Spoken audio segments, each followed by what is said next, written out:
Ahmad. Well, the Cowboys have beaten the Broncos, the Chargers, and the Raiders by a combined total of 37 points. So if they should win today, they basically will have swept the AFC West, which is regarded to be probably the best division in professional football. Troy, is this the AFC's last stand? No, this is going to be a good ball game. There's no question about it. And last week was a big ball game for this football team, and to beat Oakland there at their home field, especially after coming off the loss that we had 2 weeks ago, was big. And I think this is a very important game for us and one that we need very badly. How are you feeling? The 2 games that you guys have lost against Washington and San Francisco, you've been injured. How's your ankle, your knee, your shoulder, and everything else, or something else we don't know about? Well, all of us are sore and beat up at this point in the season, so I'm fighting through some things right now, but I'm not unlike every other player in the league. When you get to the 11th week of the season, 12th week of the season, it's very hard to go into these ball games feeling real good physically, and we're trying to fight through it, knowing that we'll have 10 days off after this game. Of all the games that you've missed, you told me earlier in the season that you hated missing the game on Thanksgiving last year. Why is playing on Thanksgiving so special to you? Well, we all look forward to it, and it's a traditional game for us here in Dallas, and being a part of it is very big for all of us, and not getting to be out there last year and what was an important game for us last year at that time was tough, but it was very nice to see Jason Garrett do as well as what he did, and I hope to live up to it this year. Troy, happy Thanksgiving. Thanks for joining us. Thanks. All right, let's go back to New York. Ahmad? All right, thanks, Jim. When we return, Greg talks with the best running back in football, a visit to the Emmett Zone, after these messages. One thing for sure, Emmitt Smith is no turkey. He is on a record pace for touchdowns in a season. He needs 4 to tie John Riggins for the all-time mark. And by averaging just over 130 yards rushing in each of his next 5 games, Emmitt could become the 3rd player in history to rush for 2,000 yards in a season, joining Eric Dickerson and O.J. Simpson. But records and statistics are not what motivate Emmitt Smith.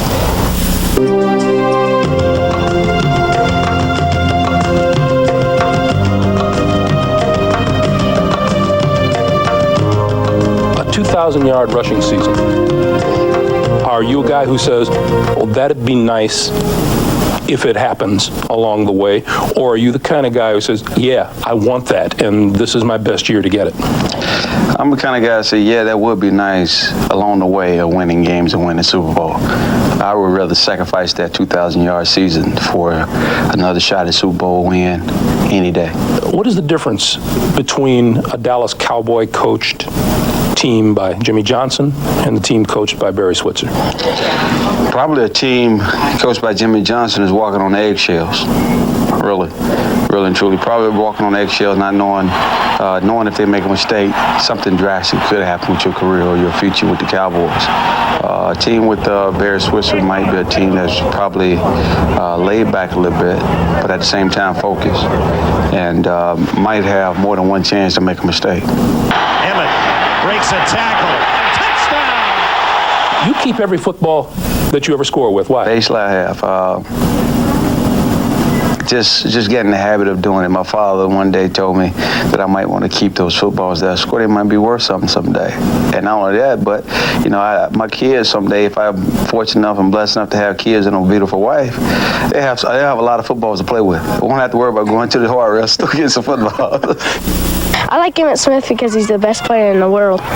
When I grow up, I want to be like Emmitt Smith. Hand off to Emmitt! 20, 10, touchdown! You ready to go to school? Monday, after the Cowboys lost to the 49ers, Smith accompanied 12-year-old Misty Atkinson to school as part of a Take a Player to School contest. So please do me a favor. Make the right choice for you and for me. Thank you. That was a great day for me because it came at a wonderful time. Being down and blown out after a loss like that, you needed a lot to pick you back up, and all over the airways, nothing but negative Cowboy press. And when I went over to that school, that middle school, and to receive that welcome like I received from them people, I mean, it brightened my day and lifted my spirits. I want you to tell me what Emmett Incorporated was doing this week. Oh, how you know about all that? Emmett Incorporated was basically handing out food and dinners and some stuff back to about 1,000 people back in those goals. I've been doing it for about the past 2 years. And, a lot of stuff I don't necessarily go out and publicize what I do, but, between me and Feed the Children organization over the past 2 years, we might have fed over 8,000 families. See, what strikes me about that is that you know as well as I do that there is an awful lot of press about athletes who are greedy and who do nothing but take. That's just the way the press operate. They don't want to talk about the good stories. They always want to talk about the bad stories. And, unfortunately, a lot of the bad stories get printed over all the good that's done. A lot of athletes definitely go back and give to the community, and a lot of it is not recognized, and that is very unfortunate. Make no mistake, Emmitt Smith is one of the good stories. Mike, you like what this guy does and what he stands for. Greg, he's the real deal on and off the field. I think he's a great example of what a professional athlete should be, and I tell you what, a great role model. We need more guys like Emmitt. Yeah, Joe, he certainly is the real deal on the field, isn't he? He's the real deal. This guy's the leading rusher in the league. I know how hard it is to score touchdowns. He's getting ready to break John Riggins' record on the goal line, and believe me, I had John. That's tough. And I think the other thing, if they picked one leader on this team, even with Irvin, Aikman, I think the players would pick Emmitt Smith. All right, gentlemen. As we take a timeout, some holiday thoughts from Buffalo right after these words from your local station.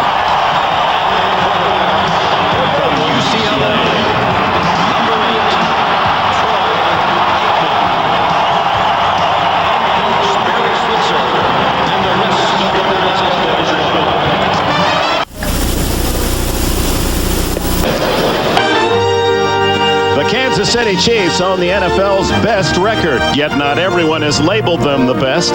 So the Chiefs come to Dallas today with more than victory on their minds. They arrive searching for the recognition their record warrants, seeking the respect their season merits, vying for validation as the NFL's best. Today's challenge for the Chiefs, the Cowboys, owners of 2 Super Bowl titles in the 90s, branded as the league's most explosive offense, led by a triumvirate of established stars. Beat these Cowboys in their home, you have instant validation. For at least one Kansas City player, this game is a long-awaited opportunity. Most of quarterback Steve Bono's big game experience has been watching from the sideline as his mentor, Joe Montana, led their teams to victory. Now, the Kansas City Chiefs are his. If he is to emerge from the long shadow cast by Super Joe, he needs to engineer a victory in a game like this. Then there's the Chiefs' 35-year-old running back, Marcus Allen. He knows the joy of success. 12 years ago, he left his stamp on Super Bowl 18 with an indelible MVP performance. Marcus relishes the opportunity to prove he still competes with the best. Today, Texas Stadium provides that stage. Coach Marty Schottenheimer has led his teams to 3 AFC championship games. This season may be his finest coaching job, but in a world where you're only as good as your last game, Schottenheimer must win in Dallas for his team to be considered among the elite. So Kansas City is in Dallas with an opportunity to earn the nation's respect, to be stamped a serious Super Bowl contender. An upset victory against the Cowboys would be their validation.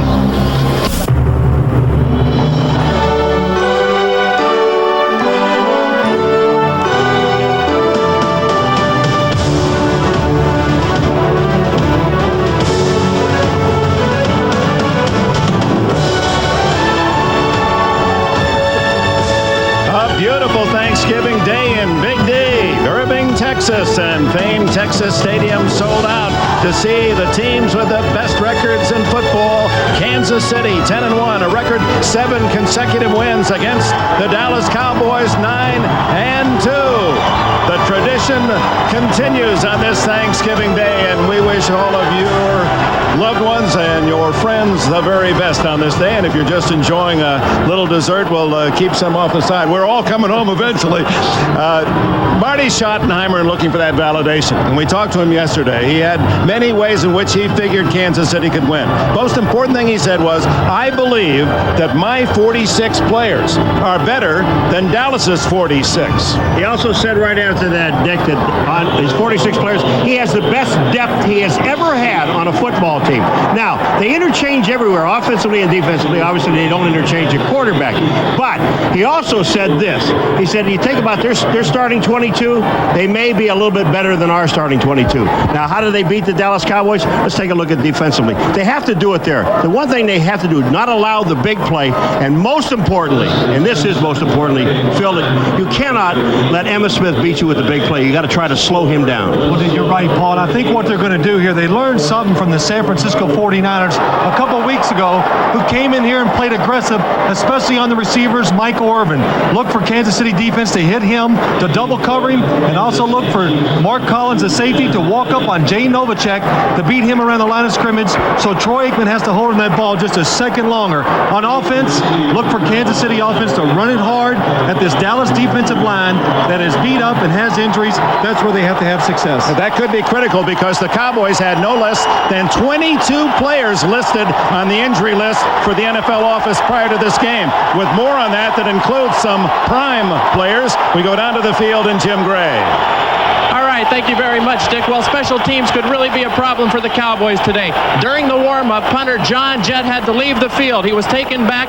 He has bad back spasms. So Barry Switzer, the head coach, tells us that Chris Bonio will have to punt today. The last time he punted was 2 years ago in college at Louisiana Tech. Now, as for Deion Sanders, he has a very sore, pulled left groin. He will not play on offense today, according to Barry Switzer. He also probably will not play on special teams. If he does, it will only be as a decoy. Dick? Thanks, Jim, and we're ready to go. The Cowboys, with that top-rated running offense, will get it first. Lynn Elliott, a former Cowboy, sends it on its way, and this Thanksgiving Day game underway. Kevin Williams, the former University of Miami star, takes it to the 30-yard line, and here come the Cowboys and Troy Aikman. Aikman with 11 touchdowns, only 4 interceptions, and he's been sacked only 7 times because on this Thanksgiving, you can find the beef of the Cowboys right there. 2-A, Newton, Donaldson, Allen, and Williams. No line in the NFL bigger. Aikman has the sensational Emmitt Smith, 20 touchdowns. The blocker, Darrell Johnston, Moose. Michael Irvin has 77 catches. Williams, the other wide out. Jay Novacek, tight end, 50 catches. And in the 3 wide, Corey Fleming enters.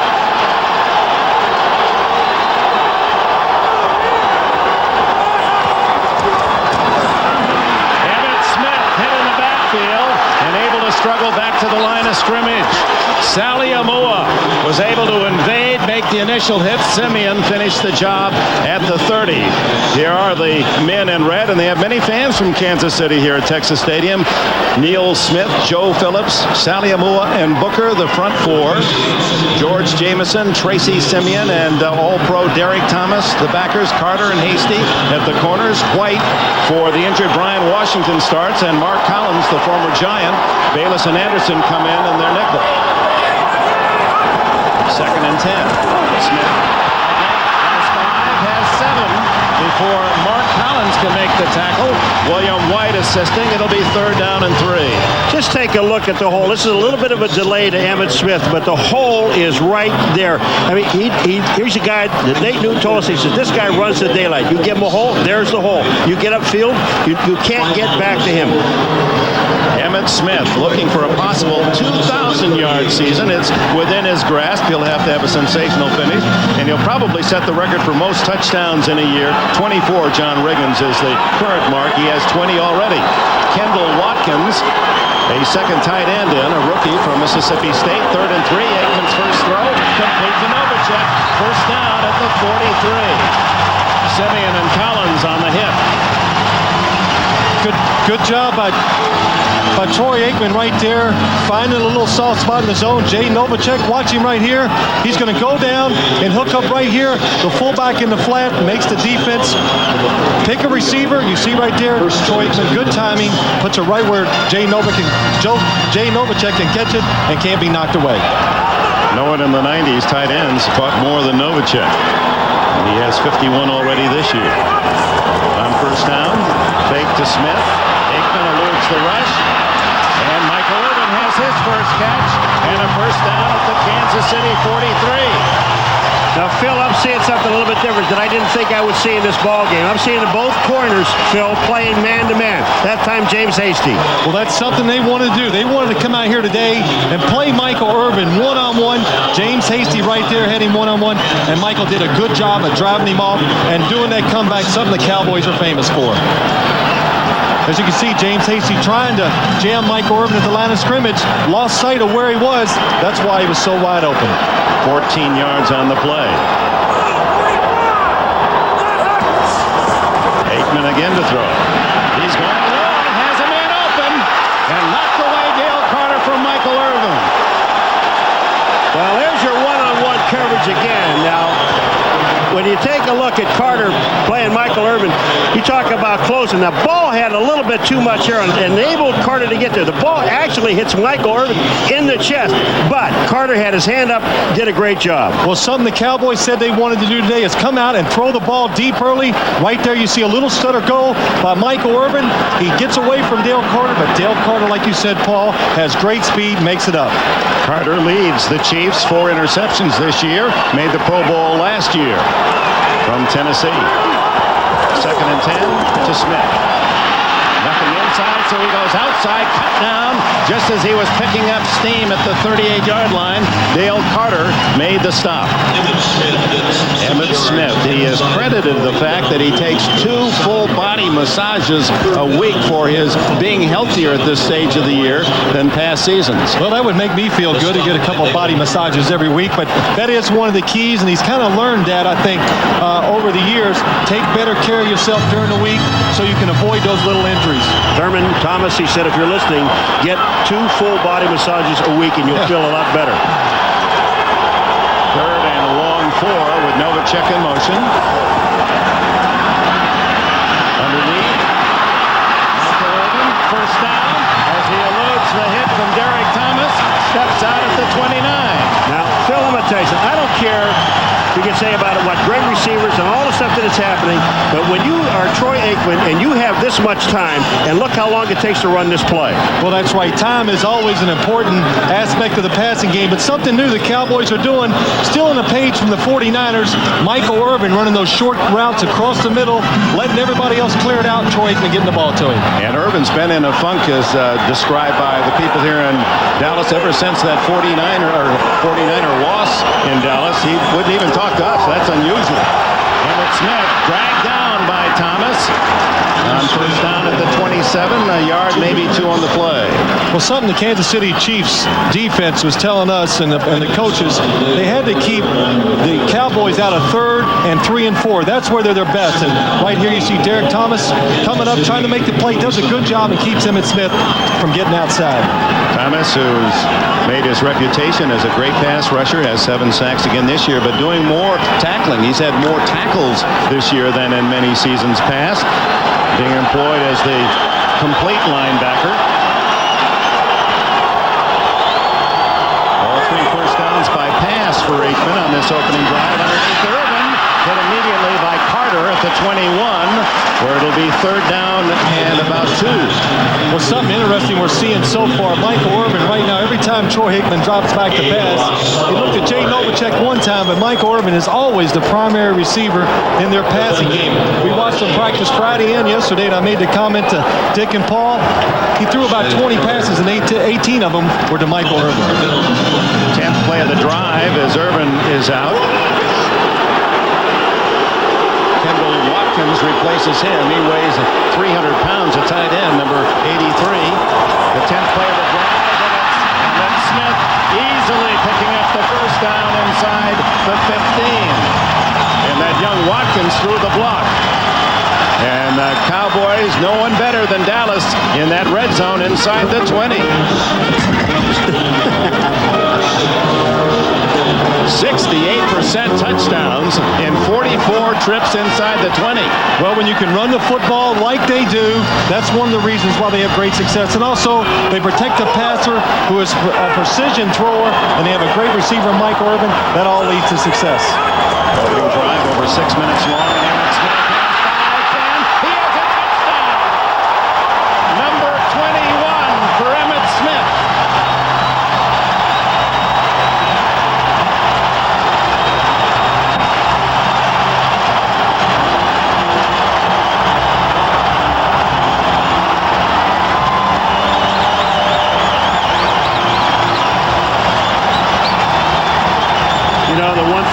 this guy. I mean, Nate Newton told us, here's a guy that runs the daylight. There are a lot of guys in the league that run the darkness, and I'll explain about the darkness. Try for point by Chris Boniol on a Novacek's hold, and the Cowboys in 6 minutes and 19 seconds go 70 yards on the opening drive of the game. 11 plays, 15-yard touchdown for the incomparable Emmitt Smith. At age 26, this man already with 92 NFL rushing touchdowns.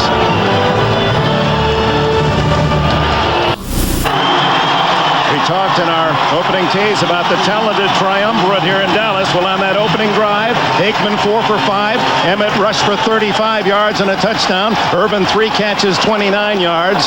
And Emmitt Smith puts all of those touchdown balls, as you know, in storage, and now has 96 in 6 seasons, less than 6 full. Boniol to kick it off, 7-0 Dallas. And he roots a deep spinner to Marek Vanover, the rookie from Florida State, who has been outstanding, takes the hit and falls forward at the 32-yard line. A little extracurricular, but it'll be Kansas City at its 32. The Chiefs' first chance when we return. The NFL on NBC is brought to you by Dr. Pepper and your local Dr. Pepper bottler. Dr. Pepper is just what the doctor ordered. By the new Dodge, we're thinking ahead. And by Budweiser, proud sponsor of football wherever it's played. This Bud's for you. Yeah, from the Michigan apple farms down to the Lone Star State. Their national sport, football. 7-0 Dallas on Emmitt Smith's 15-yard run to cap the opening drive, and now Steve Bono and the Kansas City Chiefs take their turn. Hands it off inside to Kimball Anders, and the fullback who played at Houston, hit by Tolbert in Maryland after a gain of 2. Alt, Zott, Gronard, Shields, and Sigler, the starting offensive line for Kansas City. Bono having an outstanding season, and man on his way to Canton, Marcus Allen. Kimball Anders is their top pass catcher. Dawson and Davis outside. Keith Cash, the tight end. And in the 3-wide, veteran Webster Slaughter comes in. Bono's first pass, and he's going to go long for Willie Davis. Incomplete. And it's Deion Sanders pulling up with a bit of a limp as he slows down, but he points to the crowd and says, hey, they can't get over the top of me. Well, Deion Sanders to the right side of the field, one-on-one. The rest of the defense is on the other side. You see him there with Willie Davis, and something Deion does very well. When the ball is thrown, he attacks it. Yeah, but watch him at the end of it. He limps just a little bit. That leg is not full speed, but I don't know if he really has to be full speed to be faster than anybody else out here. Everyone around the league, coaches and players say the fastest man they've ever seen in a football uniform. 3rd down and 8. Bono to the flat, to the tight end, Cash. He's corralled by 4 Cowboys, short of the first down.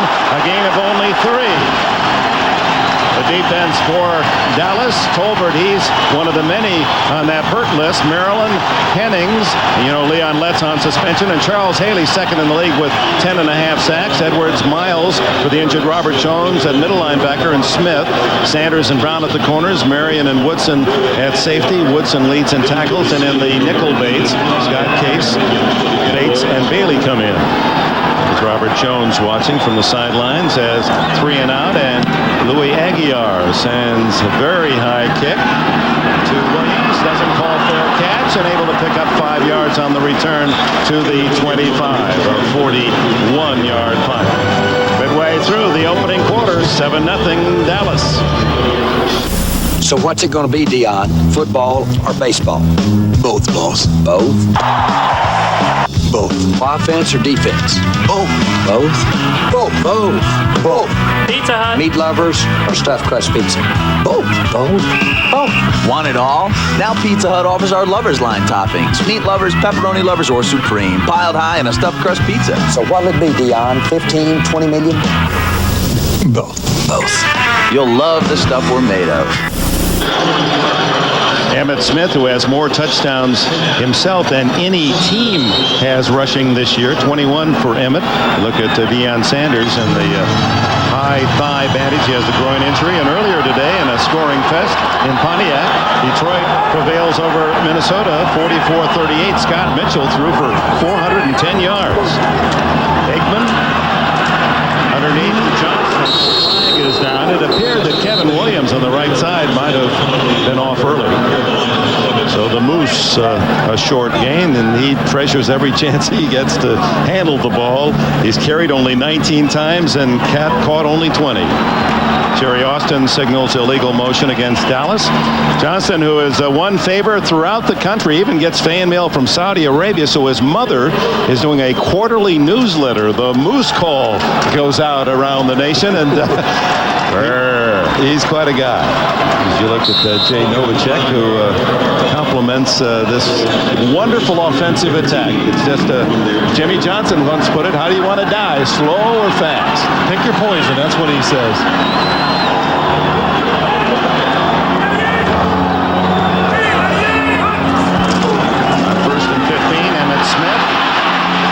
Him wide, and that's the attitude the defenses need to deny Smith. He wants to go north and south. Anytime you get him running toward the sidelines, it's in your favor, and Thomas makes the hit. Well, Derek Thomas, one of the faster linebackers, and watch him. He's just following down the line of scrimmage. Nobody blocks him, and he gets to Emmitt and pushes him out of bounds. That's just great hustle and speed. 6 years in the league, 6 times to the Pro Bowl. Derek Thomas, who was an early pick in the '89 draft out of Alabama, and Vaughn Booker comes in for Kansas City. 2nd down, 16. Emmitt with a yard loss on the last play.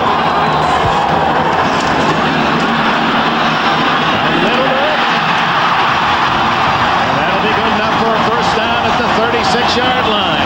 James Hasty, the defender. Just a good job by Troy Aikman, really anticipating the throw and knowing, reading the coverage, seeing Michael Irvin has that one-on-one coverage. Watch Troy Aikman as he hits that last step, sits and throws it right into a little hole. Michael Irvin driving, James Hasty not close enough to break it up. Michael Irvin coming off with Hasty. He just pushes him aside, goes back to the inside, and he is wide open. No safety help. 4 catches for Irvin today. That leaves him only 3 from 500 career. Emmitt with a flag down, vaults across the 40-yard line. Anthony Davis seeing more and more playing time. Marty Schottenheimer very excited about Davis out of Utah. Made the tackle. I'll tell you what, Davis gets up and helps out on the tackle, but Moose Johnson, I mean, he put him on the ground and Davis got back up. Going to pick the flag up. The hand was inside the body and not outside. Therefore, 2nd down. Whoops, Ray Donaldson, the 16-year veteran center for the Cowboys, limps off. Tell you how many years that he's been in the league. In '80 as a rookie with the Colts, his quarterbacks were Burt Jones and Greg Landry. And only played in 1 playoff game in his whole career. So he's excited about being down here and playing with this football team and this offense, knowing he has a chance to go to the playoffs and have success. 227 games for Donaldson. Another pretty good center came out of that '80 draft named Dwight Stevenson. He's watching today. Aikman underneath. Novacek incomplete. Coverage by Mark Collins. So look at the ankle of Donaldson. You know, Dick, one of the things when you see Donaldson going off, and here comes a blitz up the middle at Troy Aikman, they try to get to him with a blitz, and they just don't do that. Look at here. Davis comes up in the side. They knock him off. Nate Newton knocks him off. Sally Mua can't get there, and the ball gets out in a hurry. But they listed 22 guys on the injured list back to the National Football League. Not major injuries, but things that can pop up, and then they lose their center on top of it. Derek Kennard, who weighs only 333 pounds, replaces the 300-pound Donaldson. Whoops. Sally Mua trying to guess the snap count, and he was well in advance of the snap. Well, we talked about Nate Newton, a 10-year veteran from Florida A&M, wasn't drafted out of college, a 3-time Pro Bowler. He's the spirit of that offensive line. And we were talking to him about Thanksgiving, and he had a surprising, his main entree is not turkey. He didn't want turkey today. You ready? Yeah. We should give this to you as a quiz, but we're gonna save the suspense. How about goat? He loves goat. I mean, there's nothing wrong with a good goat now. Yeah. He had goat. His mom had it. Everybody at the table, ladies, I'm not eating goat. And then there was just a little bit left in the bowl. Nate said, well, maybe I'll try it. Then he ate everything that was in the bowl and had his mother cut some more off the goat. Well, I got a feeling Nate Newton's not seen a lot of foods that he didn't like. So. He said the only problem was the next morning he had this urge to go out and graze on the front lawn. What did he say? Woke up with the sheets in his mouth? Eased up. On first down, Emmett tripped up in the backfield. Might have fallen over his own man. 2-8. You're absolutely right. He tripped over his own man coming out of the backfield, and that was 2-8, and he caught his leg. I guess that's the best way to tackle him. Use their own people to knock down Emmett.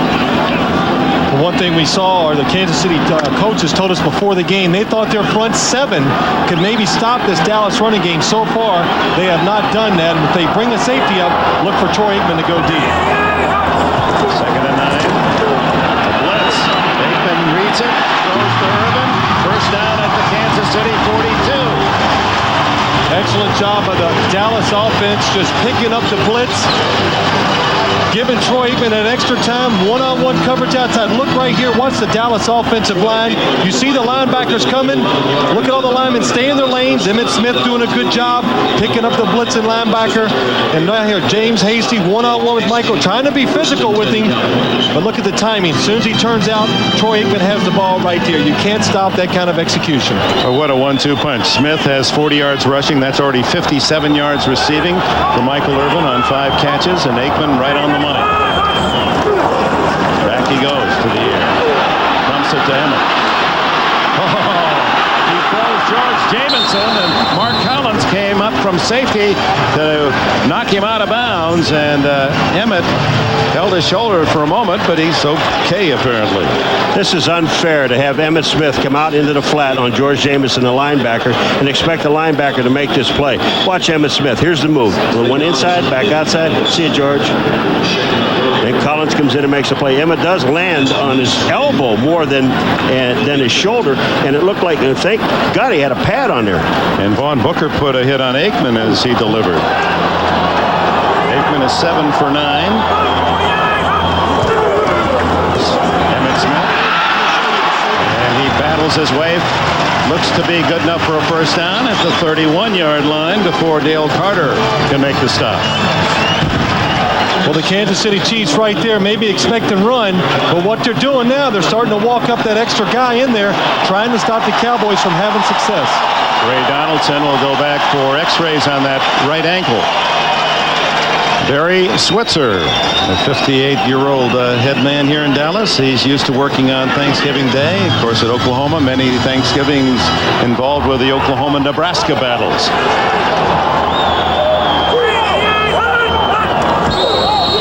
Before the snap, Kendall Watkins, number 83, appeared early in his movement. Well, Dick, Phil found out earlier that, the corners. Before the snap, ball start.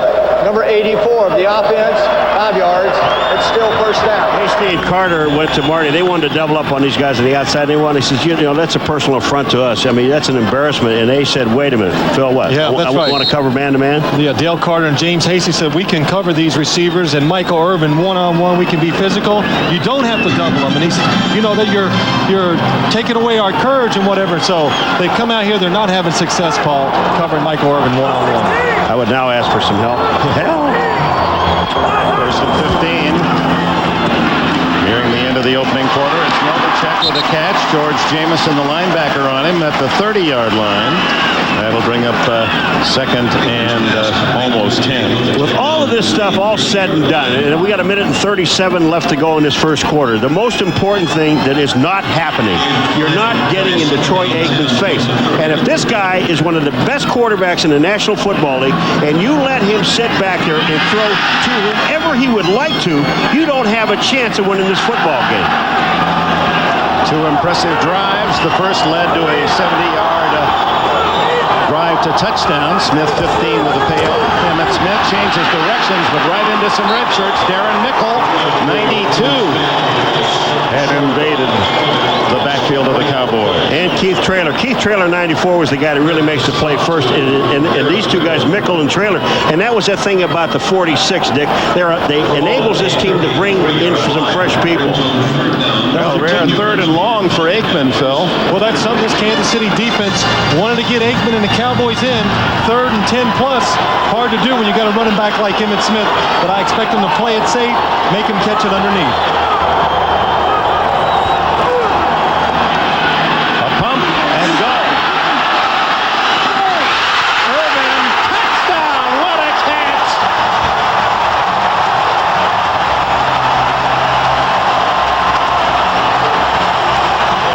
Irving loves Irvin.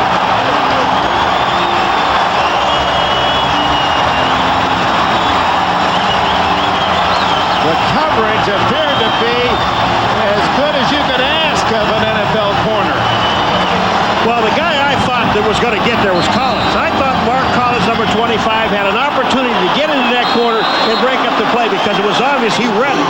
Well, what stopped him, though, Paul, was the fact that Troy Aikman made that fake pump. It made Mark Collins stop. That's why there was single coverage outside. Bonio with the extra point, 14-0. Michael Irvin, 6 catches, 90 yards in this opening quarter. Michael Irvin using that left hand to keep the defender away. Gets his right hand on it. What a catch. You're watching the NFL on NBC. Sister Lisa after the play. Show you that after Bonio kicks it off to Tamarick Vanover. 14-0 Cowboys. 2 very impressive 11-play drives. Vanover right up the middle. And a man who can run that fast and weigh 210 pounds out to the 34-yard line. Here is an extraordinary catch. Well, look at Dale Carter trying to be aggressive at the line of scrimmage, but he's expecting help deep. The pump fake by Troy Aikman lets him be single coverage. What a catch by Michael Irvin.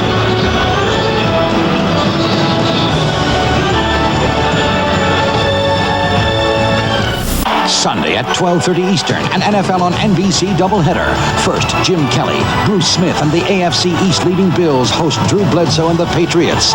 Then, triple threat Cordell Stewart and the red-hot first-place Steelers battle the Browns. Or regional action. The NFL on NBC, home of Super Bowl 30. Today it was announced that NFL Charities grant of $100,000 awarded to the Cities and Schools organization, which provides alternative school initiatives and after-school programs at the NFL Youth Education Town in South Central Los Angeles. You know, the NFL Charities now over the years have made grant commitments of more than $17 million. Well, Kansas City, 3 and out, gained only 5 yards their first possession, falling behind 14-0. Just seconds left in the first period. Throw intended for Anders by Bono, but he overshoots the mark. Godfrey Miles covered for Dallas. Yeah, he overshoots because Tony Tolbert is going to kill him if he doesn't. You know, it's supposed to be Thanksgiving. Now, you're supposed to do a little giving, have a little thanks. You got to give Marty a break. give him a little offense. Let him do something. Yeah, there's incredible pride, NFC, AFC, and the fact that the NFC has dominated 11 straight Super Bowls, and they feel that they have 2 premier teams in the Niners and Dallas, and they're trying to prove their point early to Kansas City. Anders behind some blocking, but he takes the inside route, and Chad Hennings is there to ride him down after a short gain. And so the first quarter, very impressive for Dallas, ticks away. The Cowboys, 14. Marty Schottenheimer's Chiefs, 0. Open the second quarter, 14-0 Dallas. He's caught 499, and not many any better than that one. Michael Irvin, the all-time record holder in catches and yards, and that's his sister Lisa from Fort Lauderdale, Florida. I tell you, it's rare that you get 9 catches in the first quarter and a kiss, you know? He's working on a 36-catch game. Bono under a blitz gets gets it off. And Leroy Thompson able to move to the 45 and down at the 45. Play dead there, and the first down, and Bono took quite a hit.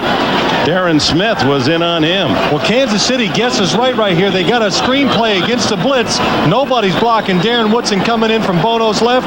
He just has time to get it off, but look at the speed of the Cowboy defensive lineman getting down the field and making the play. Tony Tolbert is a lineman that gets downfield and makes a play, but that Thompson was down on the ground. That's a good call. On the 45-yard line, Marcus Allen, his first carry.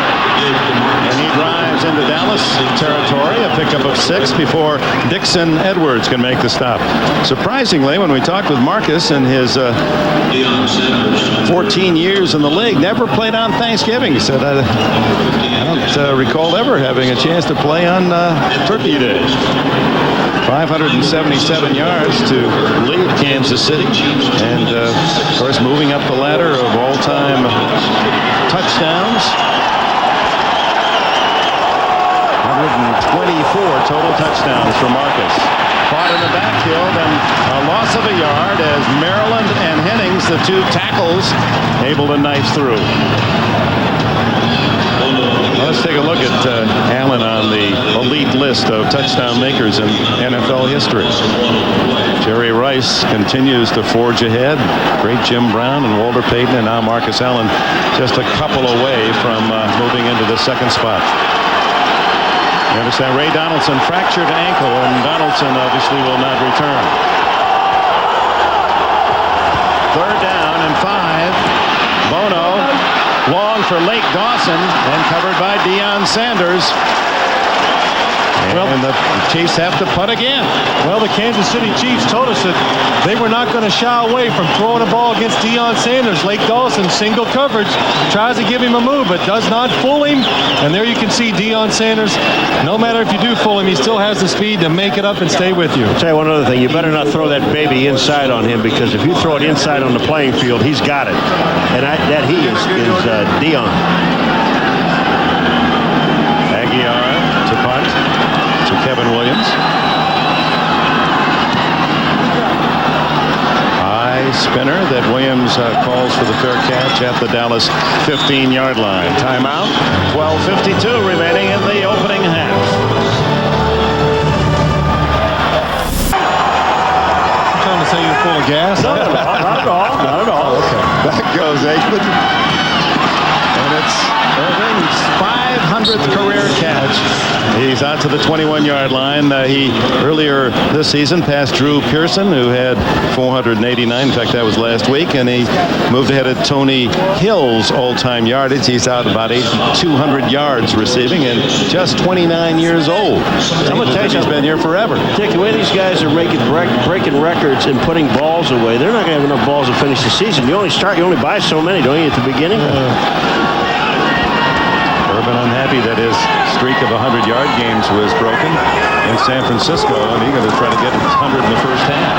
Emmett runs into a wall. Joe Phillips could well be described as that at about 3:10 going on 3:30. That was a good illustration right there of this new Kansas City defense, how they like to penetrate and hit the cracks of the offensive line. Right there you see Tracy Simeon, 54, the middle linebacker, doing a good job of holding up Moose Johnston in the hole and keeping Emmitt Smith in the backfield so the defensive lineman can make the tackle. Simeon again the leading tackler for the Chiefs, as he has been the last 3 seasons. Sherman Williams comes in for the Cowboys, replacing Emmitt Smith, the number 2 pick out of Alabama. Well, there's no whistle, and it's intercepted by James Hasty. Flags are down, and Hasty, the former New York Jet, out of bounds at the Dallas 23-yard line. Well, I'll tell you, if they didn't blow a whistle, they should have, because they almost got Troy Aikman killed. Jerry Austin, our referee. Yeah, we knew that, but you know, offside, number 50 of the defense, 5 yards. First down. Excuse me, when you run unimpeded to the quarterback, you blow a whistle. And you got 7 of them out there. One of them's got to work. Take a look at this, and these guys are coming. And when they get through, look at it. He's already through. Now you're on your way to the quarterback. You got to blow a whistle. Yeah, but the good thing is Davis pulled up a little on Troy Aikman, but you're right. They do not hear the whistle. They should keep going to the quarterback. That's a free play for the quarter. That's a free play for the Cowboys there, and the Chiefs basically pulled up except for Hasty. First down and 10 at the 25. To Novacek. Able to handle the good hit from Mark Collins and hold on. A gain of nearly 9. You know what I like about this play? What they did is Moose Johnston, they put him number 48 as the tight end on the line of scrimmage. And then they bring Novacek. There he is. And then they bring Novacek in motion. It's a new little wrinkle. Well, yeah, it is a good wrinkle. And you see the Cowboys do that a lot because they do not want a defender to get in Jay Novacek's way at the line of scrimmage and hold him up. So they move him around, switch these players and positions so you can get success like that. Very productive player. Johnston to the 40 and has a first down. Darrell Johnston. Such a sensational blocker, and so anytime he carries, he is here's that chorus of Moose. As Moose would say right there, they're throwing me my 1 or 2 bones for the game right there. I get to run a few times and catch a couple passes, but mainly he's out there to be the lead blocker for Emmitt Smith. Wouldn't you love to be able to run behind this offensive line? They're as big as this whole building right here. They take up enough room. Johnson has made the Pro Bowl because of his blocking talent. Never missed a game since his sophomore year at Syracuse. Nice play by the defense, but this is a huge offensive line, Dick.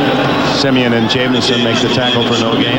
Look at the size of the line. Now, that is an underestimate, too, at 320. What do you think, Phil? What do you think? I really honestly would guess about 335 would be the average because we were at practice a couple days, and Dick, how many times did you say, wow, how big is – look at the size of this guy right here, and Eric Williams alone, and Nate Newton and Larry Allen. These are big men. And then you put in Kennard for Donaldson. Yeah, so the average goes up. Kennard, they say 330, but that is when he's in really good shape. That's the Colin Cowboys. Aikman dumps it off to Emmett. Simeon misses. So does Hasty. And Emmett is close to a first down at the 49. I'm telling you, it is not fair. This play should be outlawed. Where you put Emmitt Smith on a linebacker after it's just a dump pass. Troy Aikman is trying to get the ball downfield. No place to go. Good defensive secondary coverage. And look at Emmett. Here comes Simeon. Goodbye, Simeon. And here comes Hasty. Goodbye, Hasty. First, I almost got the first. That'll be third and about a half yard. Well, the defense does a wonderful job of covering everybody down the field. Troy Aikman, excellent. Lays it off to his outlet receiver, and Emmett makes those tacklers miss. They're already yelling Moose. They want Johnson. He gets it. And he's toppled as he crosses the 50. That'll be a first down. Boy, he's had a busy half. He's carried 3 times. You know, the one thing about Nate Newton, talking to him the other day, and he's such a joy to be around. But old Nate looked at you, Phil, and he said, you know, and he points to his stomach, if I can only get rid of that. You see that thing there on 61? He said, so Phil said, how about liposuction? You know what you'd have to bring in here? One of those things that take the stuff out of a sewer. I mean, this guy is so huge. Look at him. I love him, man. He is one of the funniest men I've ever talked to. There's a lot of heart in there, too. Oh, you bet. On first down from the 49. Davis with a sack of Aikman. Anthony Davis, his first of the year. Described or disguised very well, Phil. That's the whole key to it. Watch the defensive line go down inside, and you'll see Anthony Davis come around to the outside. His speed is what makes that play right there work. Larry Williams is Eric Williams, I should say, is not able to get outside and pick him up because of that speed. That's only the 8th time all year. 8 times that Aikman has been sacked. You see that now 8. The total sacks are 12 because Wade Wilson has been sacked 4 times. Bears protecting Eric Kramer well all year. Screen it. Oh, and it did not fool Neil Smith, who nails Emmitt Smith at the 37. And Anthony Davis again in on the screen. Boy, was that thing played beautifully by Neil Smith. He played it at the line of scrimmage. I would imagine that he has the coverage right here. Here's Neil Smith here. When you watch what he does, he just sits in the line of scrimmage. Now look, and I got to believe that he has screen responsibility. He steps up, Aikman gets the ball off, and boom, they make the play. That's nice. Neil Smith from New Orleans, Louisiana. 3rd and 23.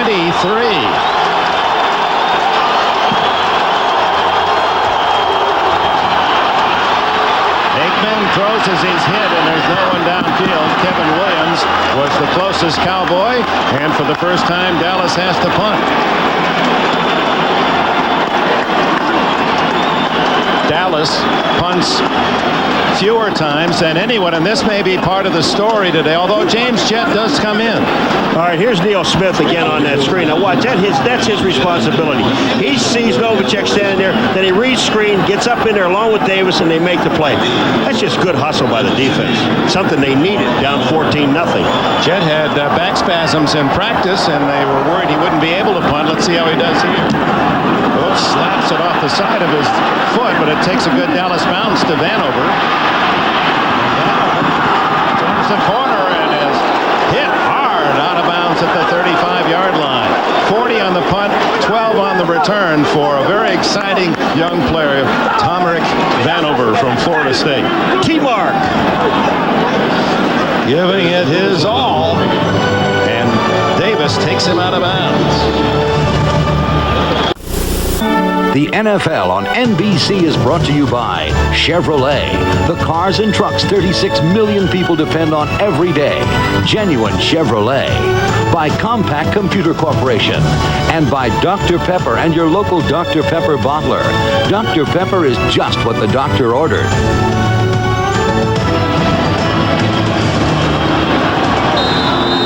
Schottenheimer into the classroom with his defensive lineman, down 14-0.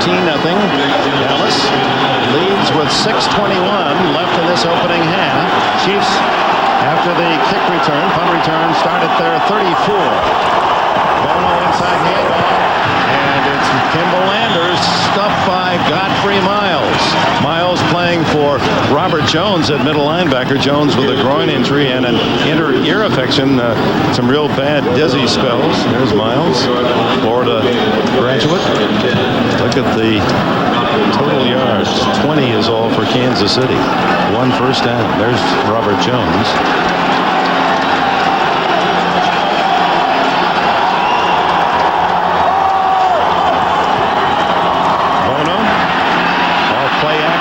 Guns complete at the 48-yard line as Tomerick Vanover makes a nice stab. A 14-yard gain in front of Larry Brown. Well, it's a good job out here of Steve Bono finding the open man. It's a blitz again by the Cowboys. And what they're doing, they're coming up and pressing these receivers because they don't think they can run away from the defenders. And right there, a good job by Vanover getting in front of Larry Brown and making the catch. Tomerick Vanover with his 6th catch. He's going to be a force for these Chiefs. He already is in special teams. Charles Haley off the mark as flags fly. And Greg Hill with about 5, but it would appear that it was Haley guilty of the offsides. You know, it is. It is. And one of the things that happens when you're offside, and Charles should know a little bit better than this, when you go offside, keep on going. Don't stop. Because he could have gotten back to the ball carrier, blown the whistle, and they wouldn't have been able to pick up the yardage that they did. Now, they're going to take the penalty anyway, but they could have broken the play for a long gain. So, Charles Haley, when you go across, keep on going. Right, make them stop the play. And that's a good job for the Kansas City offense. Even though you know they're offsides, go ahead and run the play like you said, Paul, and try to make a big play.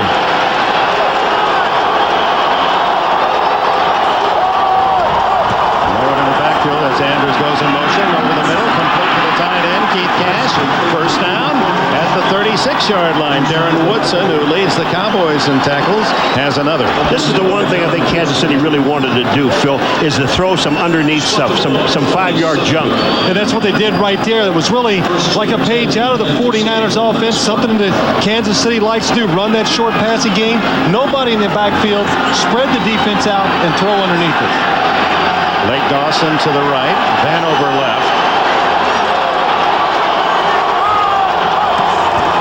Greg Hill, who's a Dallas high school product and has a sizable gain to the 31. He thought he had more. Chad Hennings perhaps tripped him up. If Hennings doesn't grab him by the leg, and here Hennings, he's up, he's short coming up.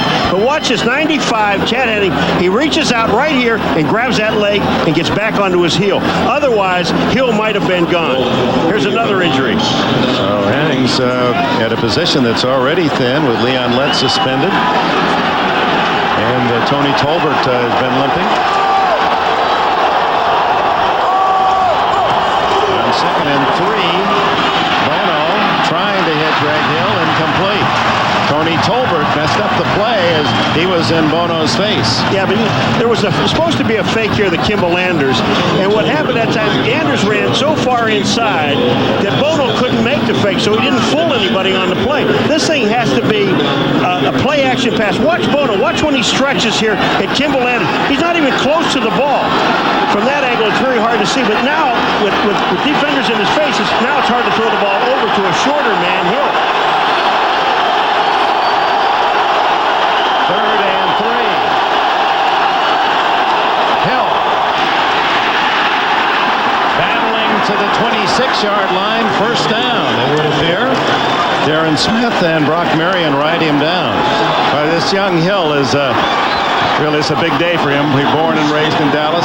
Well, one thing Greg Hill brings to this lineup is a little more speed, and right now, that's what this Kansas City offense needs, is some speed, because Dallas is up there challenging them. And the other thing, Tamarick Vanover coming in at the wide receiver spot, if you keep playing him man coverage, they're going to go deep to him. How about a little more strength, too?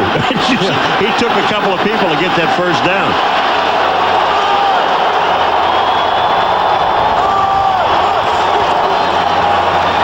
Four in the pattern, sidesteps the rush, and there's Godfrey Miles to bat it away from Derek Walker.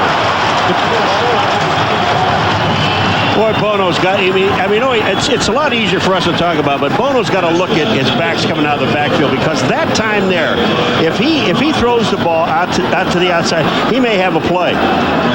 Right there's a good illustration. Dion, and he gets away with that, and he's pointing to the official at the same time, and there's no flag. Well, the Kansas City Chiefs wanted to be physical on Deion Sanders today. They said anytime the ball's not thrown towards his way, they were going to hit him, try to cut him, let him know he's got to stay involved in this game. Dawson out there on him again as Bono throws, almost intercepted, flag down. Larry Brown going through the receiver, Webster Slaughter. You can complain all you want, Mr. Brown, but I'm going to tell you right now, you can't go through and hit the receiver before the ball gets there. And I don't care if when an official will say, well, yeah, it is. This is an easy call, not only a good call, but an easy call to make. Well, what makes it so easy? Watch Webster Slaughter right here. He takes off and he gets Larry Brown behind him, and now he has him between him and the ball, and Larry Brown, the only way he can make the play is to go through the receiver. They got him with the body. A lot of fans didn't see that. The hands were free, but he bumped him with the body. 8-yard penalty. First down inside the 20. Kansas City's best chance to score with 2.5 left in this first half. Bono underneath, incomplete. Kimball Anders. Dixon Edwards was there. Sometimes you just wonder about Bono's reads. On this play here, Kimball Anders, it's obvious he's got a red shirt on, and there's a couple of white shirts right there. You know what I'm saying? Well, I'll tell you one thing. They said they were going to attack Deion Sanders today, but in the last couple of plays, he's been out there singled up with the receiver, and he has a chance to throw it, but Steve Bono is coming off and going to the underneath receivers. Lake Dawson wide right, and Deion has him. Top of your picture. Draw. And Leroy Thompson gets only a couple. Charles Haley and Russell Maryland read it. Charles Haley does an excellent job of seeing and diagnosing plays right there, gets around the left tackle alt, comes straight down the line of scrimmage, and an excellent play on a draw play. I don't think John Alt saw him, to be honest with you. So as the 2-minute warning hits, it's 14-0 Dallas, and it'll be a big third down call for Kansas City. The NFL on NBC is brought to you by Domino's Pizza. Call now and have Domino's deliver the ultimate deep dish pizza by halftime. Because when it's gotta be deep, it's gotta be Domino's. Trailing 14-0 and keeping the high-powered Dallas offense on the bench. The Chiefs, with their longest drive, have it 3rd and 9 at the Cowboys 17. They've consumed almost 4.5 minutes in this possession, but they need points.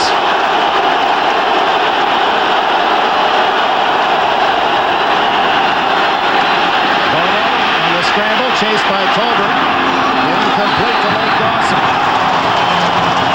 In front of Scott Case and Deion Sanders, and Dawson unable to pull it in. Well, Bono first was going to try to throw the ball to Kimball Anders, and then you look out to the outside. This is just excellent coverage.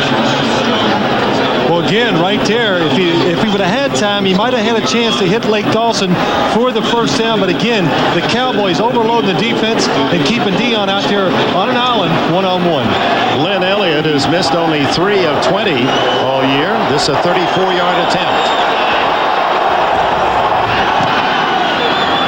Whoa. And it's good. So Elliott puts 3 on Kansas City's side of the board. You're watching the NFL on NBC. And welcome back to Big D from President of NBC Sports, Dick Ebersol, and our executive producer, Tommy Roy. We extend our happiest and healthiest Thanksgiving wishes. Give your folks a big hug today. This is the one. Lynn Elliott gives Kansas City its first points, 14-3, and Dallas, with all its timeouts, with 1:50 to try to add to their lead, 14-3. Kevin Williams. Big hole, one to beat Elliott, and he gets enough of him to bring him down across the 50-yard line, and a flag down. Elliott might have tripped him.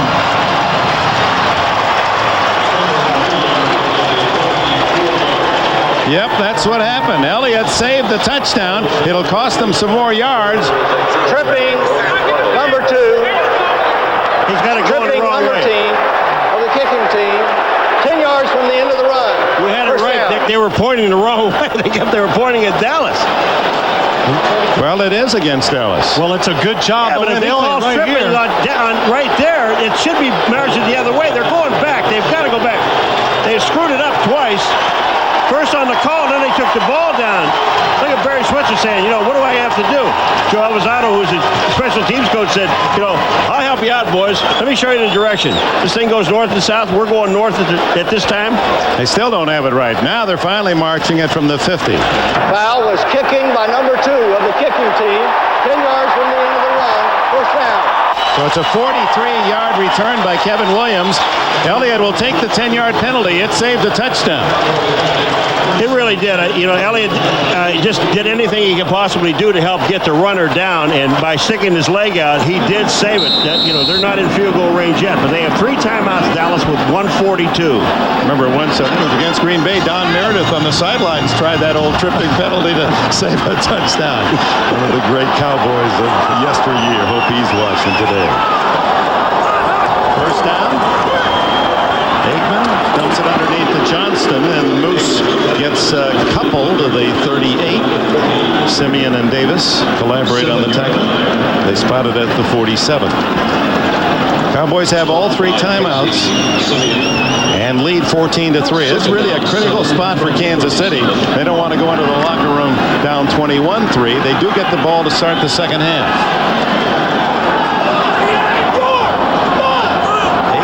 14 for 17 in this first half. As Hasty throws and incomplete to Johnston. Neil Smith buries Aikman. Excellent job of coverage on the outside by James Hasty. Made Troy Aikman hold on to the ball just a little bit longer. Watch right here. He has to hold on to the ball because James Hasty has Michael Irvin smothered, and coming around the corner, Neil Smith gets that extra second and is able to drive Troy Aikman into the turf. You know, we talked to Troy Aikman, yesterday, the day before? I don't know, it's been we've been on here so long.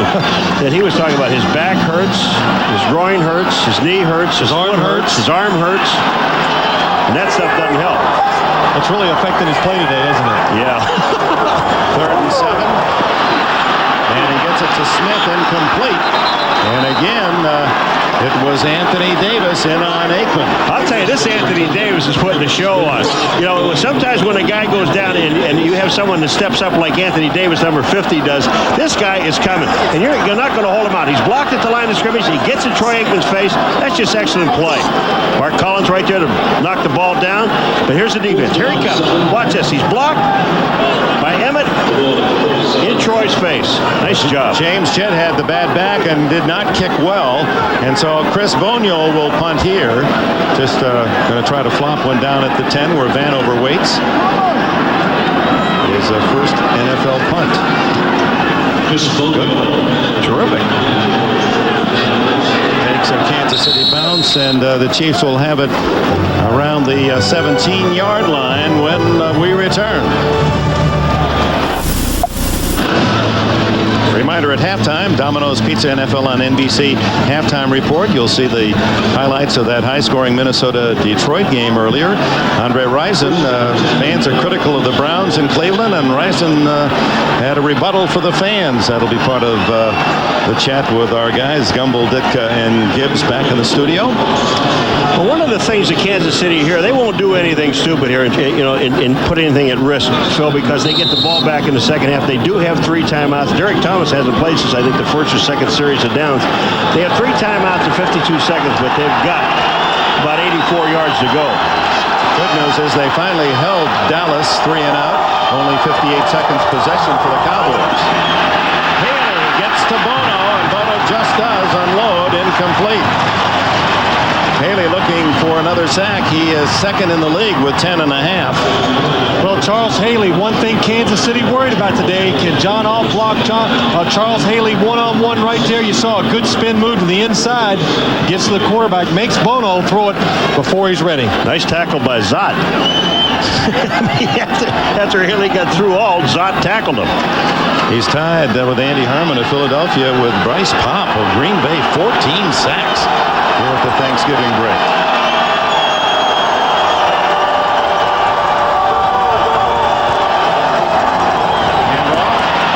And it's Kimball Handers out across the 20 to the 24. That'll be short of the first down.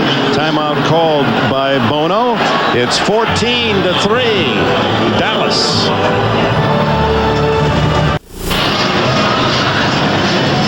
Well, a great Deion Sanders. They said they want to take him down if there's a running play. Blake Dawson goes out. Watch this. Here comes a little chicken fighting. This is good. All right, now my turn. Hey, face mask. I mean, I don't understand why that official. First of all, Deion punched him. Now he's got him by the face mask. Throw the flag. That's illegal. I'm sorry, it's illegal. Throw the flag. I don't care who he is. 3rd down and 2. And they're matched again. No, Willie Davis on Deion this time. Bono on the roll. It's going to be very close as Bill Bates dumps Danon Hughes. Go ahead. Deion came over to the Kansas City side and offered some suggestions to Marty Schottenheimer. And I can guarantee you, I've known Marty for a lawfully long time, that he gave some suggestions back to Deion on where he can go. It was enough for the first down, but barely at the 26-yard line. Well, you know, I don't know if I'd be inciting Deion Sanders in these kind of wars right here because, Paul, we watch films. The one thing you have to admit is he is a big-time playmaker on defense when the ball is thrown his way. So this just might make him stay alert and be ready for that ball when it comes toward you. Throw is deep. Yes. At the 44-yard line by Willie Davis. Larry Brown was going for the interception, bobbled in the air, and Davis steals his first catch today, 18 yards. Look at this. We've seen some pretty good catches. Watch this. Irvin made a good catch. Look at Davis. Well, that's just total concentration. Catches the ball and stays in bounds. Outstanding.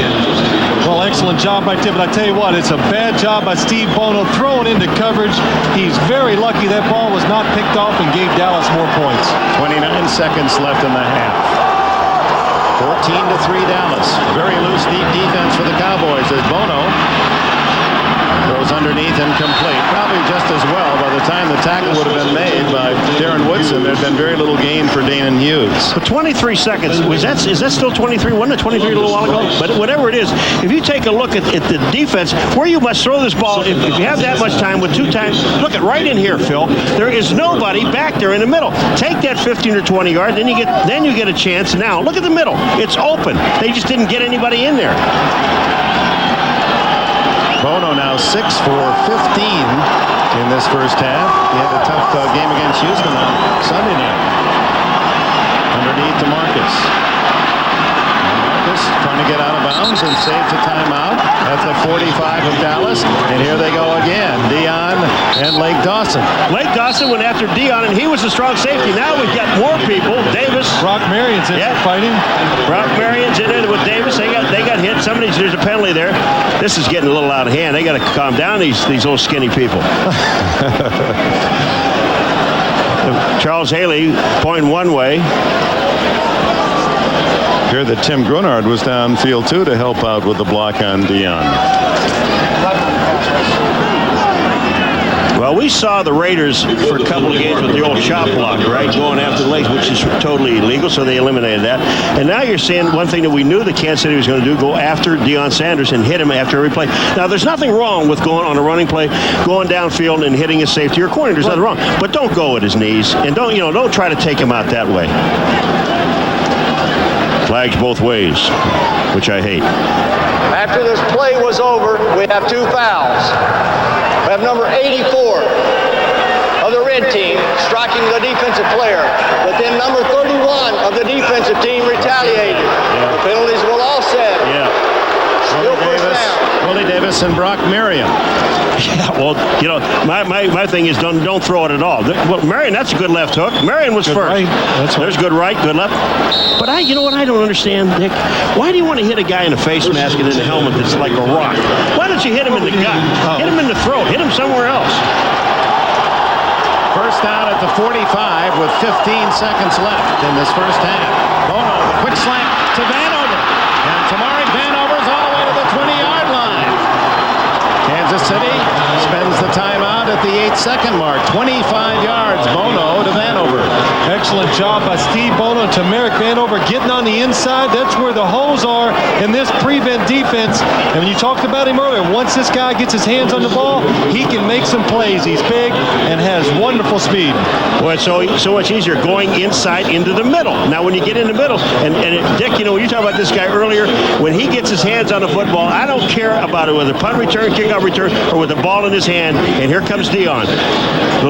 Puts his head down. That's a nice tackle. Yeah, that's right. Well, he's not getting paid all that money to tackle people, though, so he's out there to cover receivers. He gets $34,999,000 to cover and $1 to tackle. Well, that was it then. That was a game that dollar's worth. Lynn Elliott good on his first try from 34. There are 8 seconds left in the half, and Kansas City has a timeout, but Marty doesn't want to gamble on not able to get the timeout before the half expires. Excellent job by Kansas City. I really thought they would be conservative and maybe run the clock out, but they took advantage of the timeouts and the prevent defense by the Cowboys and got a chance to kick this field goal. 37 yards. And Elliott, the former Cowboy, is 2 for 2. Remember what I said, though, when they took the ball 86 yards away, Phil, they weren't going to do anything that's going to get him in trouble. They almost did, though. The pass that Bono threw to the outside to Davis should not have been thrown, but they got away with it. But that was the only play that they threw in that drive that was risky at all. That's right. And that's what you should do in those situations, Paul.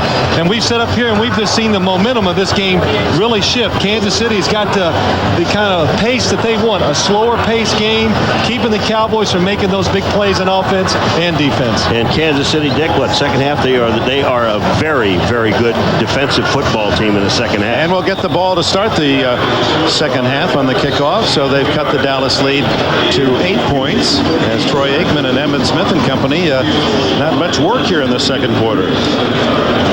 Well, that gives us a chance to remind you. Mr. Wilson very well. I could have played Dennis when I was a kid. You look like Mr. Wilson, in fact, don't you? Why don't you guys take a break? This is Thanksgiving, boys. The kick comes down to Williams at the 19. And he is to the 39, and tackled there as the first half comes to an end.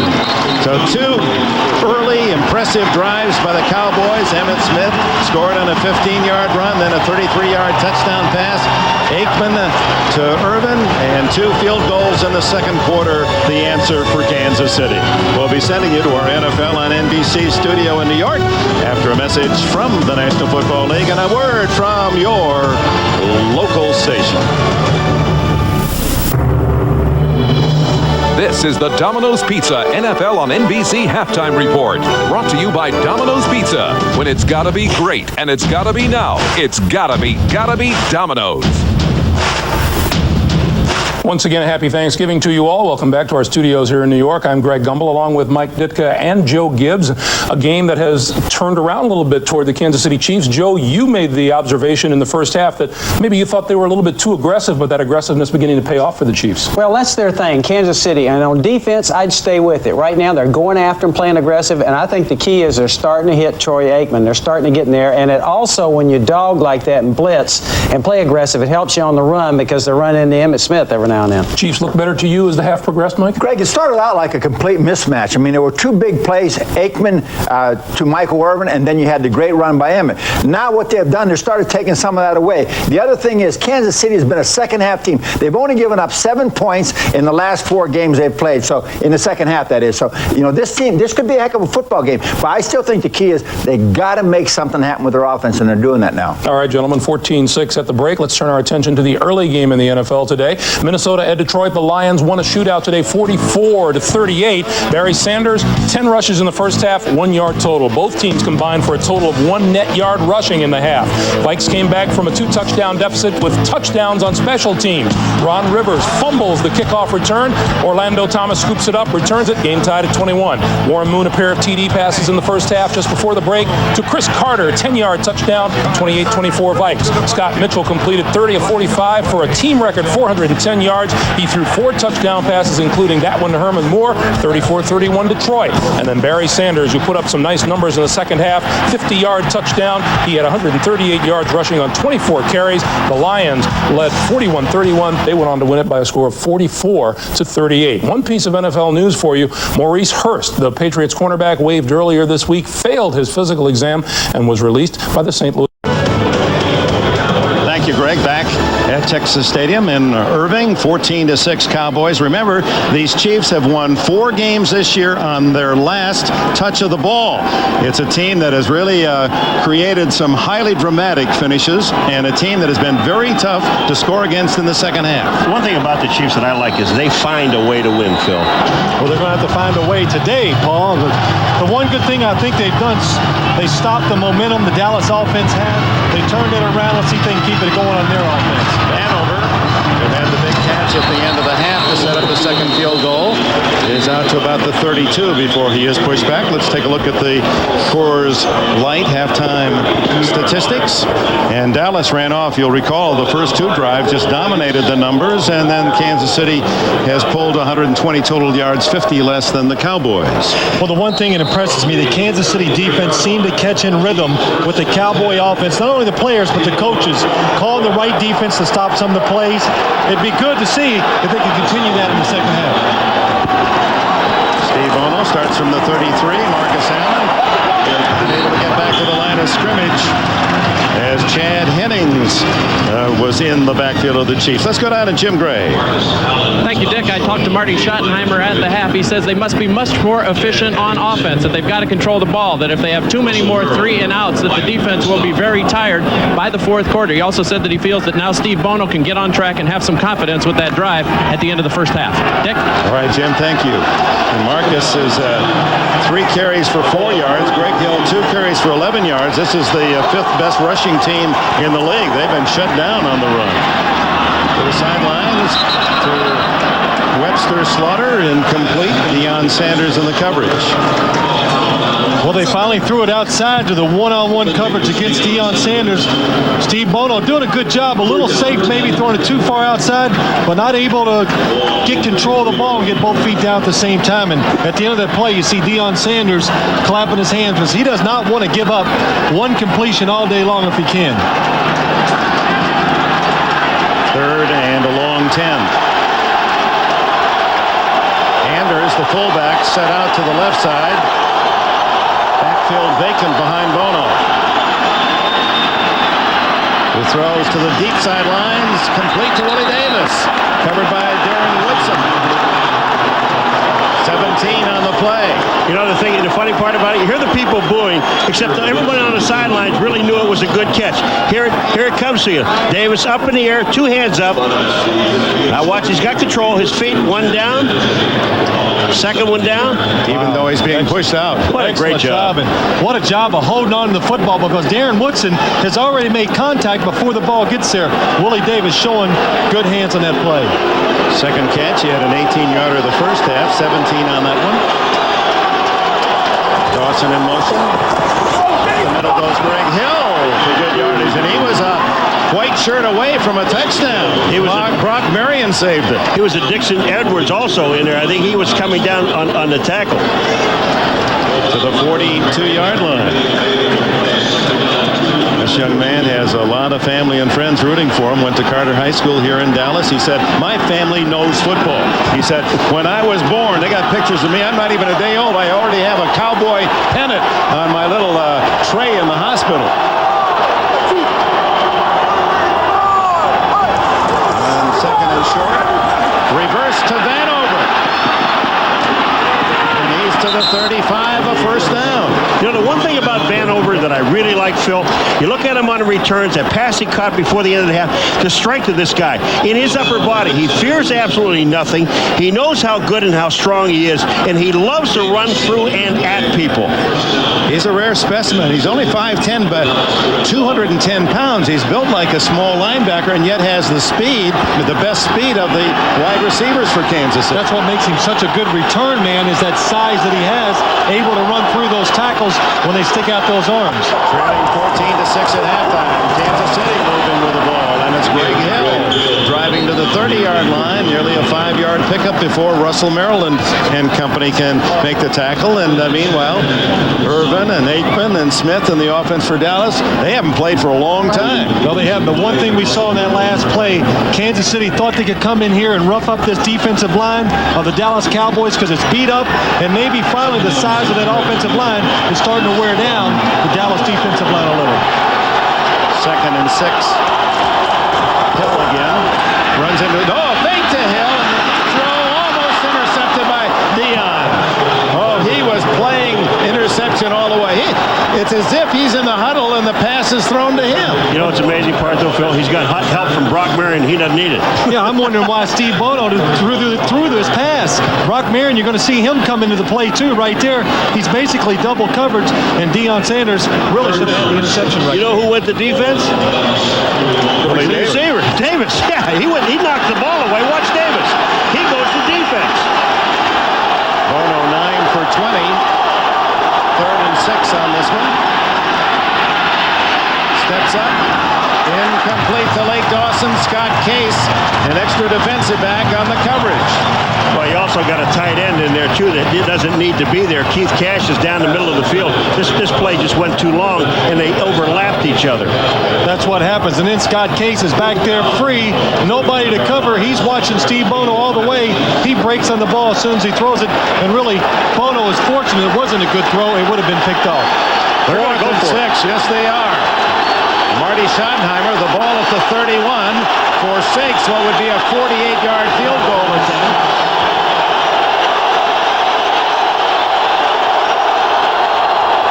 Here they come. Bono dumps it off. And Andrews gets only a yard. Dallas takes over on downs.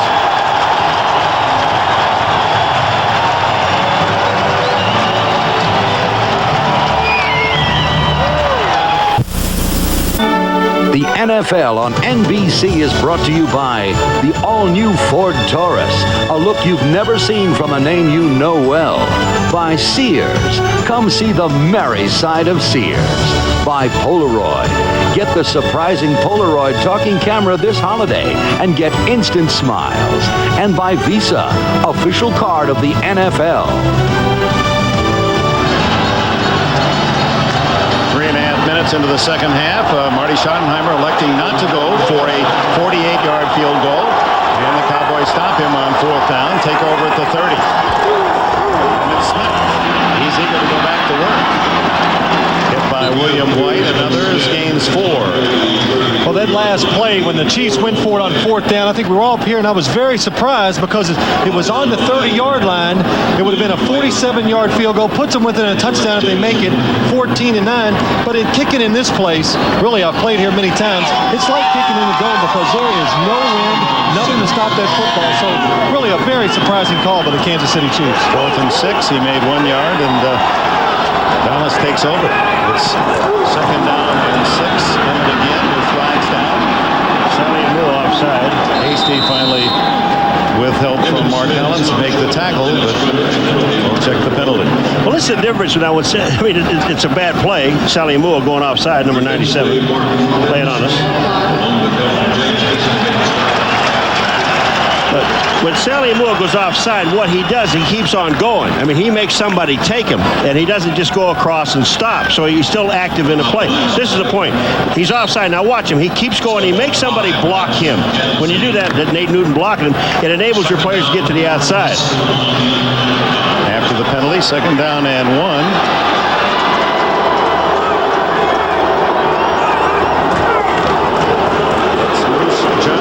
The 41 and a first down as Chiefs try to steal the ball. You're wondering why we haven't seen Derek Thomas. Groin injury is the report we're receiving now, so probably will not play the rest of this Thanksgiving Day. That's a big loss. Let's go back to the field goal, which I thought they should have kicked the field goal. I mean, at least make the try for it, because now you score a touchdown, you win. I know that Marty has a lot of confidence in his defense. That he should have. But don't put him in a position. I mean, give him a chance to win the football game. If they kick the field goal, make it. Now they have a chance to win the game.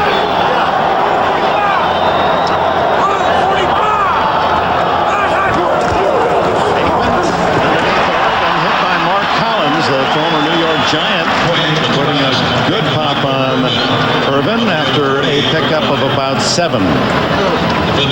Right there, the Kansas City Chiefs had a blitz on, so you had single coverage on the outside. Look right here. You're going to see Anthony Davis come in here, try to create some confusion for the Dallas offensive line, but they do an excellent job. You see Derek Kennard going left. The line picks it up, gives Troy time. Michael Irvin going inside. Mark Collins told us yesterday, anytime he slants and goes inside, it's almost always the slant pattern. Smith gets the first down close to the 45-yard line, and with those yards, Emmitt Smith is over 1,400 for the season, or he's right at it, and he's the only one who's gone to that height 4 consecutive years. This would be 5 straight years. Well, Nate Newton told us about this guy here. He said this guy runs to daylight. Now, there's guys that run to darkness. Yeah. The guys that run to darkness are guys that run to the back of the offensive lineman, don't look for holes, don't have their eyes open. They don't have the ability. He calls those guys that run to darkness. He says there are only a few guys in the league that really run to daylight. Actually, it's 1,399. Needs 1 more yard. Aikman underneath. It's Irvin again, and shirt tail tackle by Hasty. at the 43. But talking about Nate Newton, I like what he said. He says, you know, a true lineman, if you're really a true lineman in the NFL, and he made this point when they got behind the 49ers by 14 points, you still should come in and run that football. Keep running it on first and second down, and then if you have to throw it, throw it. But don't just start throwing it when you get behind in football games. So Nate loves opening up those holes. Well, come on. All offensive linemen would rather run block than pass block. Well, when you weigh 325 pounds, you like that. Not all these guys like to run block. Yeah, all of them. Every single one of them. 100%. Second down and 6. There's the 1,400 mark as he goes to the 39. I want to repeat that because it's significant to show how great this 26-year-old back has been. No one in the history of the game had ever rushed 4 consecutive years, 1,400 yards. Emmett did it last year. Now he's done it 5 straight years. But he's, again, now, as we'll go a little bit further with the offensive line. Now, when you have a guy like Emmett, I want to run block all day long. But they have a load up on that offensive line. We already showed you 320. And you can't imagine what they eat for Turkey Day. Oh, you better have that oven full. Aikman on to Eric Bjornsson, the rookie from Washington. That's only his 5th catch of the year. And Bjornsson out of bounds. Looks to have a first down at the 35. Well, we credit, and it's nice to be able to talk about offensive linemen and Newton and Tuane and Allen and Eric Williams, Ray Donaldson, replaced by Derek Kennard. Here are some other great teams. The 49ers Super Bowl team, the Hogs of the Redskins in 82, Franco Harris's blockers in 74, Green Bay's for Jim Taylor and Horning and Bart Starr in 66. Look at how the weights have gone up. Packers 245. Every linebacker in football weighs 245.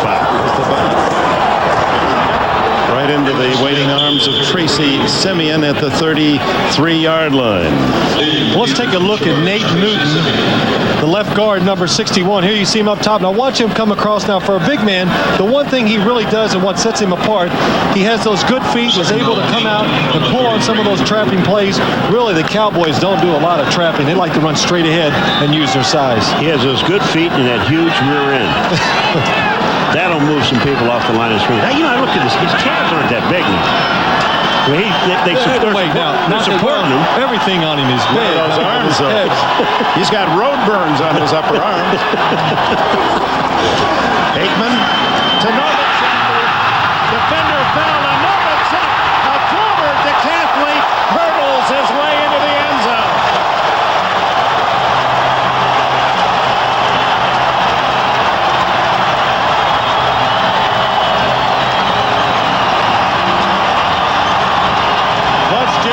He's going to be singled up on Tracy Simeon right there. He's being very aggressive. He falls just before you see Novacek make the catch. And look at that. Mark Collins going down for the low tackle to take the big tight end down. And he hurdles right over the top of him for the easy touchdown. He was the Western Athletic Conference decathlon champion in college at Wyoming, and he showed his track and field skills on that touchdown. 33 yards, and Boniol knocks in the extra point, 21-6. 70 yards, 9 plays, 30. It's a sellout of some 65,000 plus. Delighted with a Dallas 70-yard drive in 9 plays. Jay Novacek, who had been shut out for 3 games, gets his first score in 4. Down to Marek Vanover. Makes that first tackle every time, doesn't he? And more. Into the inside, all the way to the 48-yard line. This kid's got to get a lot of votes for the Pro Bowl as a special teamer. He has been sensational. Unfortunately for Kansas City, there is a flag down. Charlie Williams finally made the stop of Vanover after a 43-yard return. Some of it will be taken back. I'll tell you, he is so strong when he's running with that football. And holding number 44 of the receiving team on the return. Darren Anderson. 10 yards in the spot of the foul. First down. On the left of the screen, there you see the holding right there on the left of the screen. But Vanover, the thing about him, I mean, he loves running, but look at the strength in him, Dick, and he doesn't lose his balance.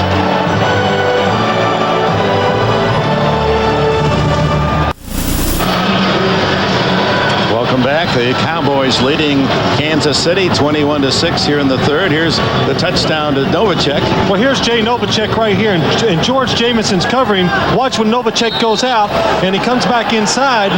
George Jamison playing the outside route, gets fake, falls down. Now there's only the safety Mark Collins to make the tackle. Give style points on that hurdle of the tackle for Novacek. After the penalty, Kansas City starting at the 15-yard line. And Chad Hennings makes another defensive play for Dallas. All right, Dickie, do your track stuff. Here comes Novacek. Do it. Look at this. Edwin Moses would be proud. Look at that almost perfect form. Getting that foot down, swinging that leg through, and on to the next hurdle. On to the Olympics. He is such a talented part of this Dallas offense. You know, over 50 catches this year. He's been more productive than any tight end in the decade of the 90s. Second down. Bono with a handoff and very little again. There's Kimball Anders hit by Edwards and Smith, the two very fast outside linebackers for Dallas, and those linebackers do run well here in the silver and blue. All right, you've run 2 plays now, running plays to hold the linebackers that hadn't done a thing. You're not holding anybody, and you're not blocking anybody. Now I think it's time to put the ball up in the air and get down the field. Slaughter to the left, Brown on him. Dion is to the far side on Dawson. No, it's Smith over there. Underneath and complete. Willie Davis, and a first down as he was able to beat Deion Sanders. 19 yards on the play. Brock Marion finally got him out of bounds. Well, again, the Dallas Cowboys blitz, so it leaves the receivers in man coverage. And Deion Sanders, if there is one weakness he has as a corner, when you study him on film, he will let you throw the inside routes, especially those crossing routes, and that's what we saw right there. That's why Kansas City was successful. 4:12 left in the third period. Kansas City down 21-6.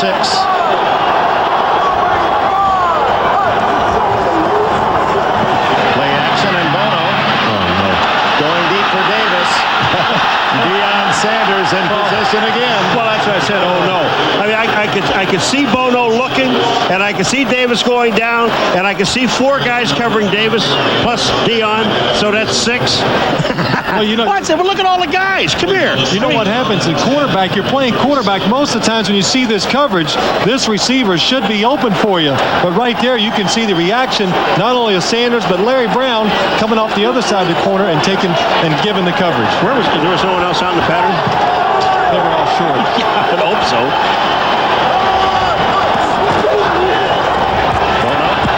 Fake is complete to Webster Slaughter, and the former Cleveland Brown and Houston Oiler has the first down at midfield. If you're ever going to get Deion to commit to anything, just keep throwing this in route until he does make a break, and then you go up on Deion. Because you're absolutely right. He'll give you this inside, but you are not going to beat him deep. And I don't care if you think you have him beat. He can close on the ball better than anyone I've ever seen in the game. You agree he's the best cornerback or man cover player you've ever seen? Nick, honestly, it's not even close. I mean, I just am so impressed when I watch him on film and everything. I've never seen a corner do the play coverage and take away passes like he does. When you throw the ball on the sidelines against him, you are taking a chance that he will intercept it. But the thing is, not only intercept it, but try to score with it. That's what really sets him apart.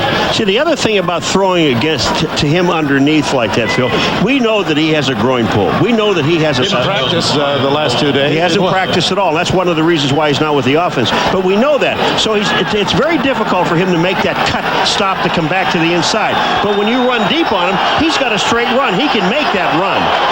Hill picked up 5 yards on first down, and now they move Hill out, and Bono running out of time. Paul's time with 2:37 left in the third.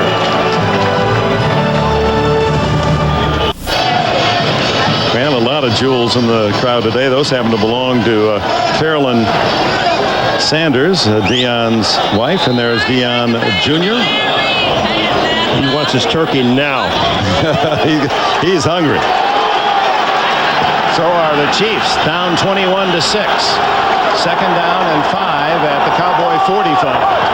Late in the third. Bono pumps, throws wide open, late Dawson. Dawson, touchdown.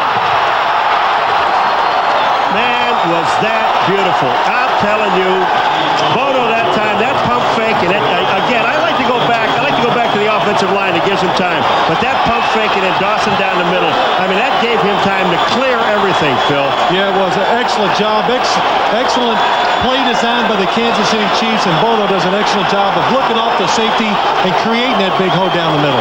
45 yards. Bono to Lake Dawson. The former Notre Dame star has his 5th touchdown of the year, and the Chiefs down 21-12 will go for 2 and try to get it back on a 7-point deficit.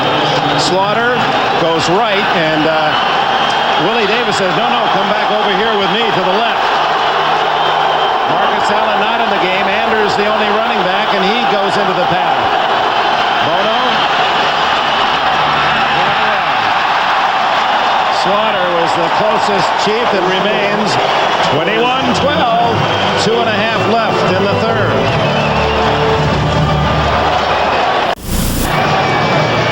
And a reminder, the 95 winner of the True Value NFL Man of the Year will be honored in Phoenix the week before Super Bowl 30. Nominees from the Chiefs include Neil Smith, Joe Phillips, and Joe Valerio. Dallas nominees, Troy Aikman, Darrell Johnston, and Russell Maryland. And in uniform, who in their community give back to others. And we salute each one of the nominees. On this Thanksgiving Day, Lake Dawson with his first catch, 45-yard touchdown to complete a long Kansas City drive of 83 yards. Dion is on the field. He's down at the 10-yard line as Lynn Elliott kicks it the other way. Is it a reverse? Kevin Williams starts toward Dion, fakes to him, keeps it, and is out to the 35-yard line.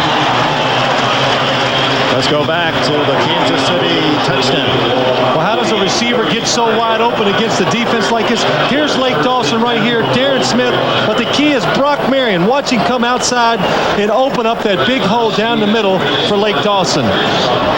He goes with the fake outside. The pump fake by Steve Bono makes Brock Marion go to the outside. That's why Lake Dawson's wide open down the middle.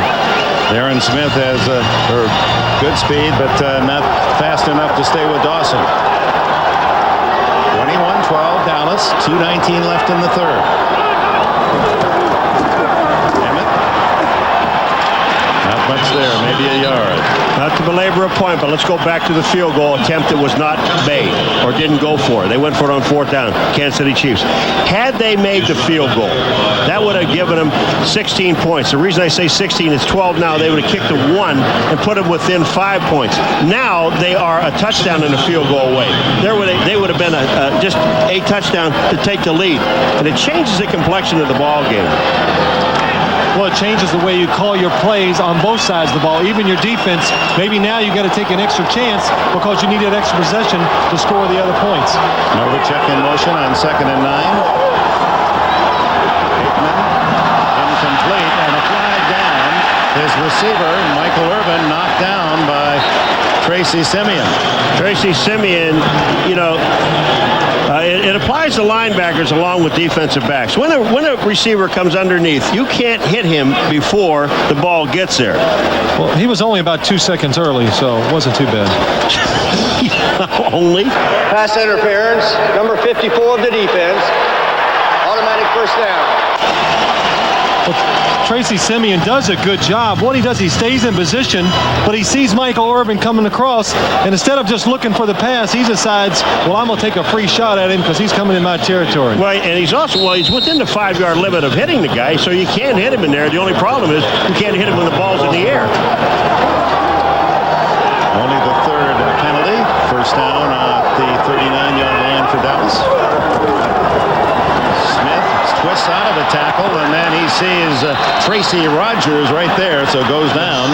Keith Traylor was the man who was in the backfield, and Emmett in pain.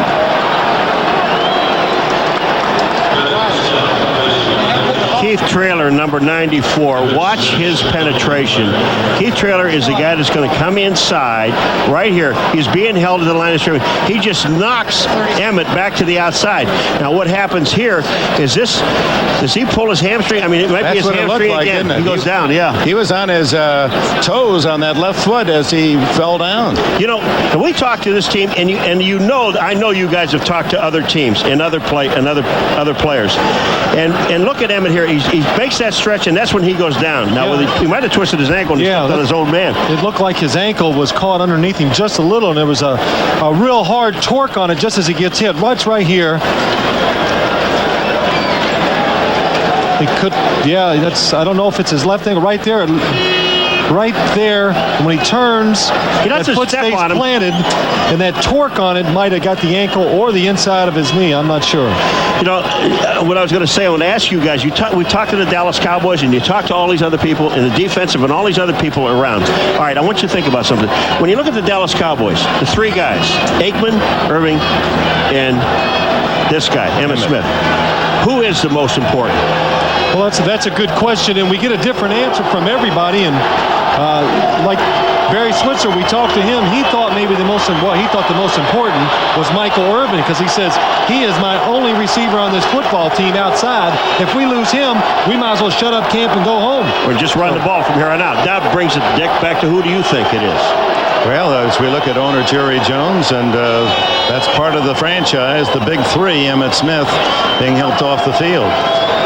Well, I think it's this man. I think it's Emmett, because until you stop him, I don't think you can beat the Cowboys. All right, I want to be the guy that takes the third guy. I'll take Troy Aikman, and the only reason I'm doing that is because the only two losses that the Dallas Cowboys have is when Troy Aikman's been knocked out of the ball game. Then they were unable to really move the football. They had this guy healthy, and they had Irving healthy. So I think that, but if being realistic, Dick, it takes all three of these guys to move this offense. That's what it is. I mean, it's just a great scenario of teamwork, having a good wide receiver like Michael Irvin, having a wonderful quarterback who's accurate throwing it to him. That helps too. So 2nd and 12 is Sherman Williams, the rookie from Alabama, replaces Smith into the Johnston, but no gain, maybe even a loss of a yard. Well read by Martin Bayless. Do you see what Martin Bayless did, Phil? He goes down to Johnston, and the only way that you're really going to bring this guy down, as small as Bayless is and as big as Johnston is to hit him right in his feet.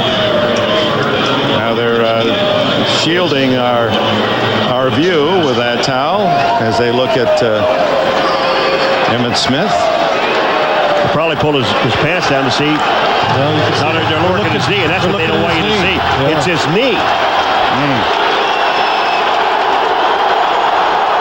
Third down, 11. Aikman, he's hit by Smith, and Neil Smith has his 8th sack of the year. That's where you have to give credit to your secondary. Again, good coverage downfield. They make Troy Aikman look for that second and third receiver. That gives Neil Smith just that extra time. The nice rip uppercut and gets to Troy Aikman. And the other thing too, Dick, they forget about the run. They know they're not going to run the football. It's 3rd and long. But again, Emmitt Smith is not there. And that's the end of the 3rd quarter. Dallas 21, Kansas City 12. Back after these words from your local station. Dallas Cowboys look at their star running back Emmitt Smith's left knee as we open the 4th quarter. Chris Bonio for the injured John Jett will be the punter. Vanover back at the 30 of Kansas City. End over end. Good kick, however. Great bounce. Bonio, what a kick! As he subs for Jett all the way to the 13-yard line. A 56-yard punt for Bonio.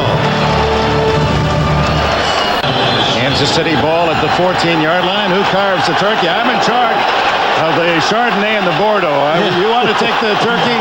I thought the thing was, who is the turkey? Yeah, that's right. That's more important. Bono. Wide open as the tight end Cash. No one picked him up. And Cash, first down at the 32-yard line. 18 on the play. But the focus here in Dallas, and the concern, of course, is on number 22, Emmitt Smith. All right, we're going to show it to you. We're going to stop something here. Watch Emmitt Smith, and I'm going to circle a couple things: his ankle and his knee. His ankle and his knee. Right here is where it's going to happen. Watch this. That never moves, and then watch his whole body will turn this way. And when he does that, his ankle stays. And there's where his knee gets hurt. Right there. Look at his ankle on the ground. His foot. When he comes back, you'll see that step there, and then that's when he goes down. First down, Chiefs. They trail by 9. The give is to Hill. He's got terrific speed. And Hill, who went from Dallas High School to Texas A&M to a number 1 pick for the Chiefs, running hard out to the 40. A gain of 8 more. Darren Smith made the tackle. And the Chiefs are perhaps the best fourth quarter team in the NFL. Look at the games where they've been behind in the fourth. Down 2 touchdowns, the Giants won in overtime.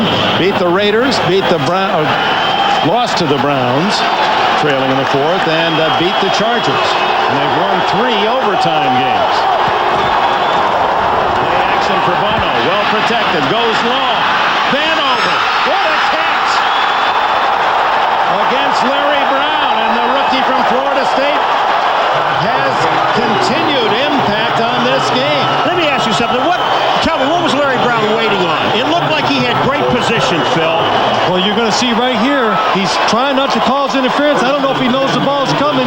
Vanover waits the last second to reach out and catch it. Good job by Tamarick Vanover keeping himself between defender and the ball. Watch right here. He sees the ball coming. Larry Brown really never looking for it, waits too long. He never looked at the ball. He never looked back for the ball, Brown. 40-yard catch for Vanover, who has 3 receptions today. Now it's Hill, and Hill drives close to the 15, a gain of 5. And we started the telecast today talking about the 46-man depth of Kansas City and how in the fourth quarter they've outplayed teams all year long. Some feel it's because they've used all their players and they're fresher in the fourth than the opposition. Is that what we're seeing here? You're seeing it with wide receivers. You see it all the way across on defense. They're still fresh. And the other thing is, as soon as Emmitt went out, the defense picked it up, and the offense now knows the defense can pick it up. All we have to do is score. Second down and 5. Fake to Hill. Bono. Oh, is he hit? Fumbles. Darren Smith could go all the way. Smith has one man to beat. Tim Grunard gets caught from behind inside the 10. Flag is down. Greg Hill, racing from 20 yards back, made the tackle. I'll tell you what, after you describe the hit, I'm going to tell you about Grunard. You talk about a guy that can move the center. Well, one thing the Dallas Cowboy defense was not going to let the Kansas City offense do is run these bootlegs. They were going to keep Steve Bono in the pocket to make him throw it. There was a good example of it. That's why I caused the fumble. All right, now here's the fumble. That's Tony Tobert. Tobert is hitting right here. Boom, the ball goes down. Now, number 61 is the center, Grunard. You see him being blocked right there? Now watch who gets downfield, outruns the linebacker, and forces his team to come back in from the other side. Now there's Hill, but look at 61, Grunard, the center, who was behind him when he picked up the ball. That is some kind of hustle. Well, credit Tolbert forcing the second fumble this year, and Darren Smith, with a penalty against Kansas City, half the distance, takes it to the 4-yard line. What a turnabout with Bono and the Chiefs with momentum trying to cut into that 21-12 lead and down to the 15. And suddenly it's the Cowboys only 4 yards away from adding to their 9-point lead. Kansas City had everything going its way on offense, but then the Dallas defense, like we said earlier, they've been waiting all day for these bootlegs. Charles Haley and Tony Tolbert told us they were not going to let Steve Bono fake one way and roll out and get those cheap passing yards. Sherman Williams now behind Darrell Johnston. Made maybe a yard into the center of that Kansas City defense. And the irony of all this is the Chiefs are the kings of the turnovers. They have a +11 on the year. In the 90s, they're so far ahead. They're twice the number of turnovers of the team, the Giants, in second place. And that is the first turnover of this game, and it goes big against Kansas City. You got a feeling maybe we may be watching Super Bowl 29.5 today? Because we got 30. Second and goal. Aikman with a fake. Novacek well covered. Trying to weave his way through 3 defenders. We saw Jerry Jones from his luxury box earlier. He has since made the elevator trip down to the field to console Emmitt Smith. Well, that kind of tells me, it warns me, Dick, that could be some bad news, that he's trying to come down and console him. Like it could be more than just a game or 2 out, that it could be a serious injury to his knee. We're going to take Smith into the X-ray room, sprained left knee. Meanwhile, third and goal for Aikman at the 4. Well, offside. Throw is incomplete, and another flag as Hasty defends Michael Irvin. No, the flag was not against Hasty. That was a late one coming out, Dick, and it was right there in front of him, so it looked like it might have been interference, too. It was just offside is all it was. Offside, number 50. Half of distance to the goal. Repeat, third down. Third and goal from the 2 as they have Emmitt Smith aboard, and the cart taking him back to the Dallas Cowboy locker room and for x-rays, and those pictures will be as important as any seen in Dallas over this Thanksgiving holiday. So Jerry Jones on the field. I love what he told Mike Ditka a week ago. I paid $140 million. I can go down the field anytime I want. Again, the body language of Emmitt Smith and the people around him does tend to make me believe that this could be a serious injury to his knee. We have a timeout with 11:04 left in the 4th quarter.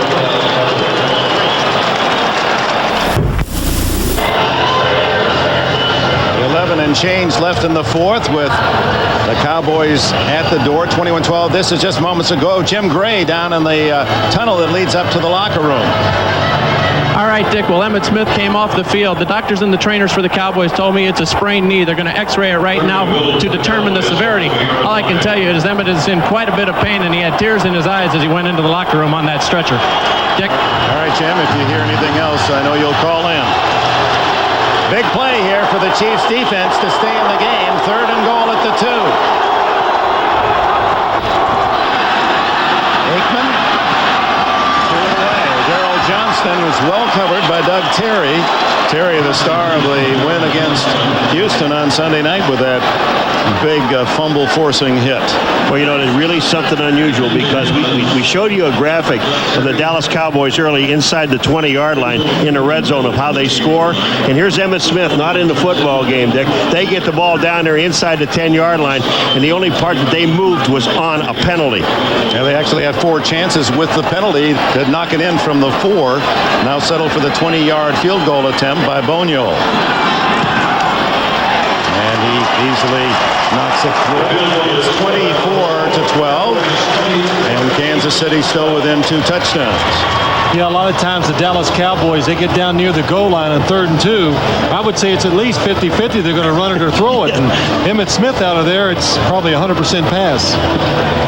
Today, the MetLife blimp cruising the skies above Texas Stadium, and how beautiful the day. Powered by twin engines, capable of reaching speeds greater than 57 miles an hour.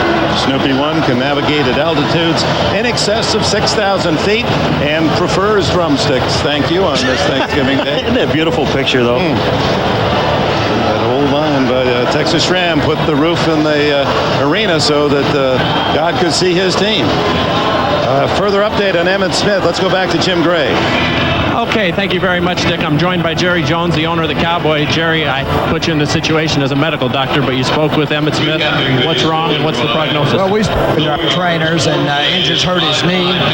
We'll do an MRI on it tomorrow. He's due for the night today, and we hope that that it's stable. Our trainer is optimistic. It's difficult to tell if there's any looseness right now, but it is his knee, and we'll see how severe it is tomorrow. The severity will be determined over a 24-hour period. Correct. Do you have any early indication, though? No, after we have an MRI, and they gave us some hope, it wasn't as loose as all the other knees we've seen that need to be operated on. Jerry, thank you. If you get any further information, get back to us. Dick? All right, Jim. Vanover with a kick return out to the 27-28 where Billy Davis made the tackle. So Steve Bono with plenty of time, 10:45. Remember, Kansas City has spent one timeout here in the second half, so they have but two. Hey, you got to like Jim Gray now. He said to Jerry Jones, if you get any more information, get back to us on that, will you? And you know what? I think Jerry will. I think so. Jim told him, get back to me as soon as you can.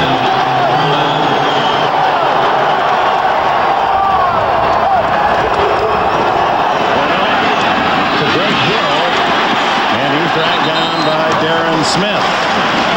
He wanted that quick slant, didn't he? Yeah, you know, it's interesting. When we saw that long pass back in the last series, right before that fumble, they finally got the other corner, Larry Brown, singled up on a receiver one-on-one. And I would think they're going to try to do that again, but the Cowboys should be pretty smart and just keep Dion in the singles. Brown is playing the defensive right side. To the left is Dion against Lake Dawson. Underneath they go. Slips away across the 40 or to the 40, enough for a first down. 10 yards for Anders, who leads the Chiefs, coming in with 47 catches. Well, let's take a look right here. Here's Deion Sanders. Now look, this is on the far left hash. Look where the rest of the Cowboys are. They're going to let him cover this whole area of the field. And really, Steve Bono, again, wanted to throw the ball down here to the single coverage, but you just can't. He's got it well covered. Kimmel Anders did a great job on Dixon Edwards. He just pulled back a little bit, let him commit himself, and then picked up the first down. It's 40 seconds for the remaining to Vanover. And Vanover tackles again. Oh, he is tough to the 46-yard line. Those are the kinds of moves where you're being hit and bombarded from all sides where the ball often pops free, but he doesn't fumble much. You see what he did, though? As soon as he caught the ball, watch what Vanover, number 87, does. Watch the explosion. Now, straight up the field. I don't care who's out there. He's going up. He almost broke the tackle. You think he hasn't had an influence today? 212 yards from Vanover. 108 on kickoff. There you see it. 12 punt. 85 on receptions and 7 more on a rush. He should throw one somewhere along here, shouldn't he? On second down, it's Leroy Thompson to the 50 and very close to that stick. We'll see if they move the chains. Russell Maryland makes the tackle. It is a first down. Clock running, 8:43. Michael Irvin watches as he and Aikman, I'm sure all the Cowboys and their fans, their thoughts are back in that Dallas locker room, hoping that Emmett isn't seriously injured. Well, the good news we heard, though, is the knee is stable, and it didn't move around when the doctors were shaking it, so that tends to, you believe that it's not a serious injury. Bono goes long for Davis, and Dion limping as he pulls up. But he has enough speed when he needs it to cover. You know, when you look at this thing, though, with Davis, Dick, and you just wonder, now, could Dion have gone inside? I think Dion knows that the ball's overthrown. Can he get inside? Look, he is right there. But there's a good shot right there. One thing Steve Bono's got to do in those situations, Dion right here, watch him. He's on the outside. Lead the receiver across the field, not up it. When you lead the receiver up the field, Dion's going to outrun you, but across the field, the receiver can keep Dion behind him. 18 for 32, 260 yards throwing. Gets another 10. Nope. No catch is the call against Webster Slaughter. Jerry Switzer said that's good officiating. I think Webster Slaughter, what he did, though, he went down a little bit too soon on this play. He should have come back just a little bit further. He's down on his knees. Well, I'll tell you, that is very close. No, he's got it between his knees. That wedge between his knees on the ground. See? No catch. There it is. That's when it touches. Third and 10.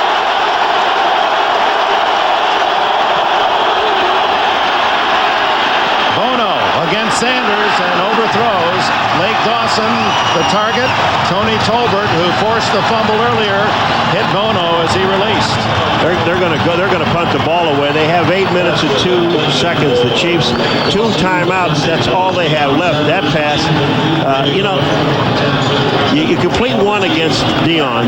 No, you compete, Larry. Yeah, on the outside you did. One. Right. One. Yeah, you're going to go over there on 3rd and 10. I mean, there are other places to go on this field. Well, they should be convinced that you just can't get deep on him on these post patterns, but they keep trying them. So Aguiar hits it high. Williams forced ball for the fair catch at the 13-yard line. 37 on the bunt.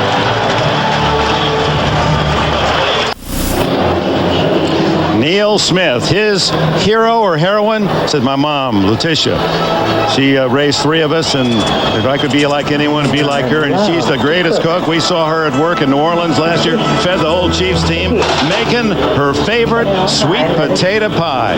Boy, and I tell you what, it is low calorie. Well, that's unsalted butter. Look how good that is. Oh, boy. You think that's, wouldn't you love to have a taste of the final product, Paul? I mean, wouldn't you just, was enough to make a grown man salivate, isn't it? Give me a piece. This has been hand-delivered all the way from Will you the quit Smith talking household and give me some? so that we could share on this Thanksgiving Day. All right, I'm just going to let you have a little bit of be it. careful with your fingers, Dick. There you go. What do you think? I don't know yet. Hey, Paul. I don't know yet. I don't know yet. Wait a minute. Have you ever tasted anything you didn't like? That's what I don't know. No, not good. Aikman from his own end zone pumps, throws long, incomplete. Mark Collins and James Hasty double cover Michael Irvin. And Dion, you wonder, Dion keeps playing with that groin pull, and you've gone through that and seen teammates, Phil, and you just wonder, even with the extra days off, to get ready for Washington a week from Sunday, if Dion might be better off taking a day off. Well, I think it's a blessing in disguise for the Cowboys, of course. They get these few extra days, and it was really, honestly, it was a little touch and go whether he would even play defense today. So it's getting better, and with the 10 days off before the next game, he should be completely healthy. That stops the clock for Kansas City. The incomplete pass, Sherman Williams to the 12-yard line and protecting the ball. I'm sure well instructed in that regard is a magnificent day for this Thanksgiving, and Texas comes to an end. At the end of the first quarter, Michael Irving had, what, how many catches? Michael Irvin. We're in Irving. Irvin had, what, 9, 10? 9 for 107 yards. And he still has, what, 9 for 107 yards. He hadn't caught a pass since the first quarter. I mean, that's, to me, is incredible. Well, he did a full day work in the first quarter. That's why he hasn't. Big play for Kansas City. They give it to Williams on the reverse. Kevin Williams at the 19, first down. Well, they used that play and have since Jimmy Johnson drafted Kevin Williams, and it seems to always give you positive yards. Well, it was a good job of the Dallas offense, faking like they're going to go left, and here comes Williams around to the right side. The Kansas City defense overreacts, going the wrong way. That's why he's able to pick up the first down easily. Boy, big old Nate Newton out there. He just blocked out the hole in the roof there so that they couldn't see who had the ball. He brought that goat is going to taste good tonight for Old Nate.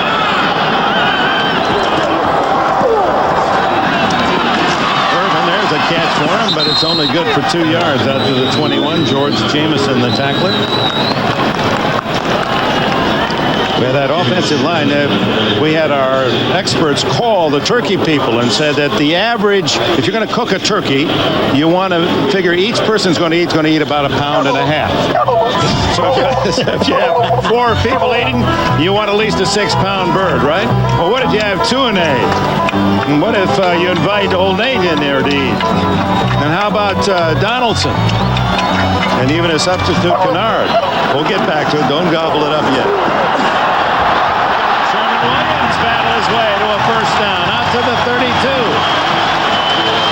And Neil Smith and Kevin Williams a little push, 10 yards on the run and a first down. Let's see, those guys still leading? You suppose that offensive line? Allen. He enjoys a good piece of turkey, and so does Eric Williams. But if you're going to cook for those 5 guys, our experts say you better get 2 20-pound turkeys. And no leftovers? Nothing left. You know what? They may be right. I might even work in this booth. First down, that's Johnson. And he straightened up. Davis and Mickle and others. Timeout called by Kansas City with 5:09 remaining in the fourth, and Marty Schottenheimer now has but 1 timeout left. It's 24-12. The Cowboys trying to hand Kansas City its 2nd defeat of the year. So the Kansas City Chiefs, who came here hoping to steal a win against the highly favored Dallas Cowboys. Fans with their signs. Kansas, Santa's a Kansas City fan. Came from Pittsburgh. It's on 2nd down. Throw by Aikman. Irvin with a catch. Hit by Dale Carter. And Irvin, Jaw Jackson, Carter and Irvin go at each other.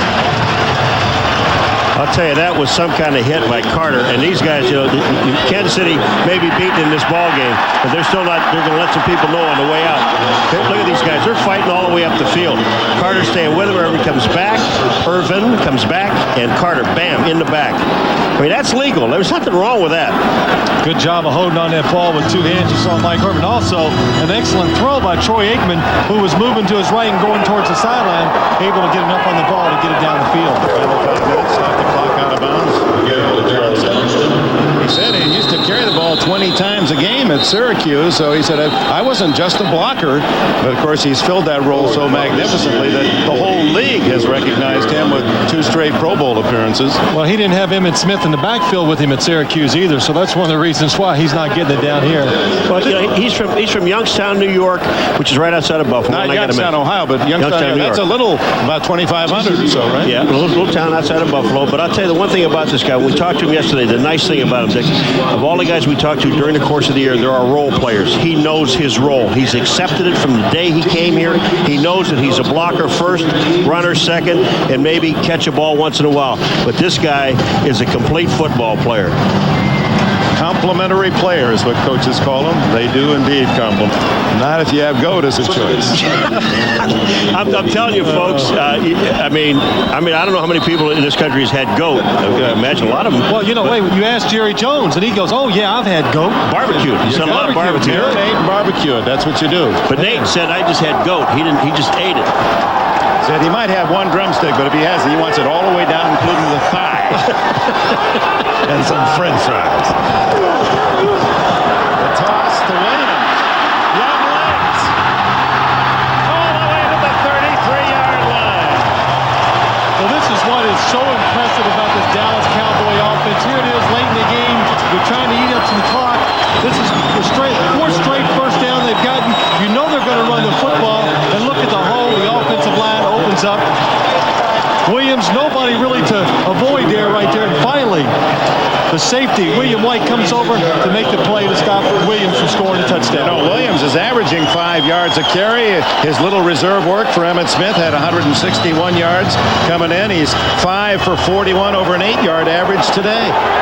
He does paint a nice picture in that open field.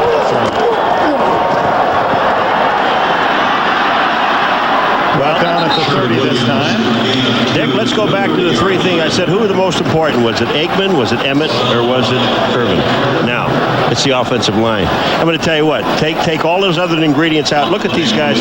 And then we go back to what Marty Schottenheimer told us. We may have the best 46 players better than this team here. Well, I'll tell you what. Their 22, as he said, are probably better than ours. They're starters, and I think they're showing that. Well, you've got to remember the Cowboys. Now, they have about 8 players that do 95% of the work. So that 46, it's hard for you to make analogies sometimes about your whole team because so few really figure into making those big plays.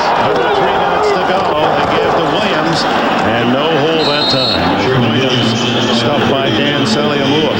We should mention, and Phil, you were talking about the league as they have Irvin and Carter. Probably this is a rebound of echo, if you will, from their conference confrontation on the sidelines. He wants one of the officials wants somebody thrown out of the ball game. Now Carter was being held by the official, and then he's pushing the official. That's something you just don't do. Here they go. These two guys are going at it. Wow, yes. They're swinging. Now look, see when they grab each other's face mask. Got a personal foul. Number 34 for kicking after the play, after the skirmish is broken up, and he's ejected.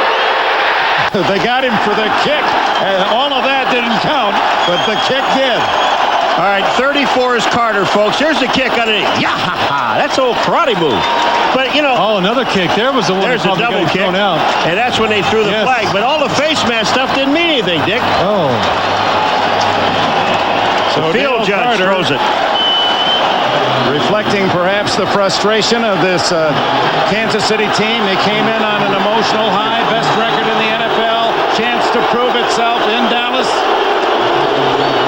And it's come up empty for them. I have to wonder if some of that by Michael Irvin going after these defensive backs, are they retaliating for Deion Sanders the way the Kansas City receivers went after him early in the game, going low, trying to cut him?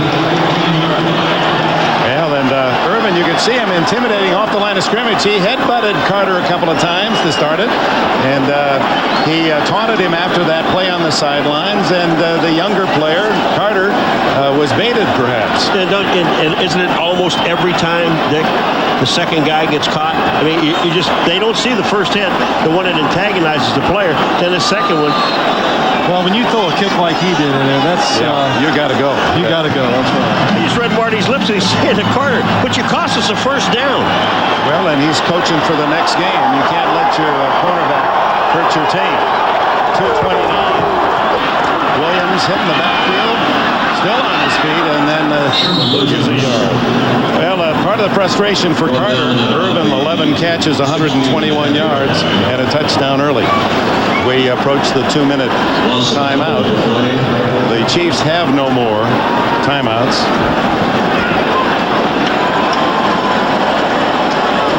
Well, the pain in the face of Dale Carter. His Thanksgiving Day is fini. Well, a beautiful look at downtown Dallas from the MetLife Blimp. Snoopy 1, thanks for providing the coverage of today's game from Texas Stadium. The MetLife Blimp, much like us at NBC Sports, does not require a home base. Constantly on the road, logging over 60,000 miles a year. Sherman Williams. And pushed out of bounds at the 13. Well, it looked like offside by Kansas City, but the flags were just a tad late. You know, I love this time of the year, Dick. I'm telling you, right after Thanksgiving, I start rooting for Santa Claus. I love that guy. Offside. Number 97 of the defense. 5 yards. Still second down. Hat-trick for Sally Amoa. Third offside. There he is. There's your man, Paul. He's got his eye on you, too, Paul. But I bring this up because, you know, where your son keeps looking up the chimney. He wants to know what... My 7-year-old, I catch him about twice a week looking up the chimneys. Got a quizzical look. I said, you just got to figure out that's why he's Santa. That's how he does it. Who else could? The big question is, Paul, were you a good boy this year? Are you going to get something good? Yes. Oh, yeah. I want a tricycle. With heavy-duty wheels. Williams darts to the 8. Rogers makes the tackle. Well, Lamar Hunt, who lives here in Dallas, one of the founders of the American Football League, thought he'd be an NFL owner, and going to Minnesota. He had the Dallas Texans for 3 years, and then they became the Kansas City Chiefs, one of the most respected men in football. A disappointing time. His hometown, a chance for him to really show that the AFC had a powerhouse team, a team 10-1 that was not deserving of being, 11-point underdog, whatever it was. They trailed by 12. No way to stop the clock. Williams pinned at the 6-yard line by Tracy Rogers. Well, this really has been an important game for the Oakland Raiders to watch. The Raiders also defeated by Dallas. If Kansas City, and we're presuming they're going to lose 10-3, and if the Raiders beat San Diego, it's the Raiders in Kansas City a week from Sunday. That's right, and we'll be out there to watch that game. And I think a big question is, it looks like Jeff Hostetler is not going to play Monday night against the San Diego Chargers. So if the Raiders somehow can win that football game, it gives them a chance the following week to come in and play for the division tie with the Kansas City Chiefs. 4th down, clock running. To the 6-yard line, that won't be enough, and the clock stopped on the change of possession.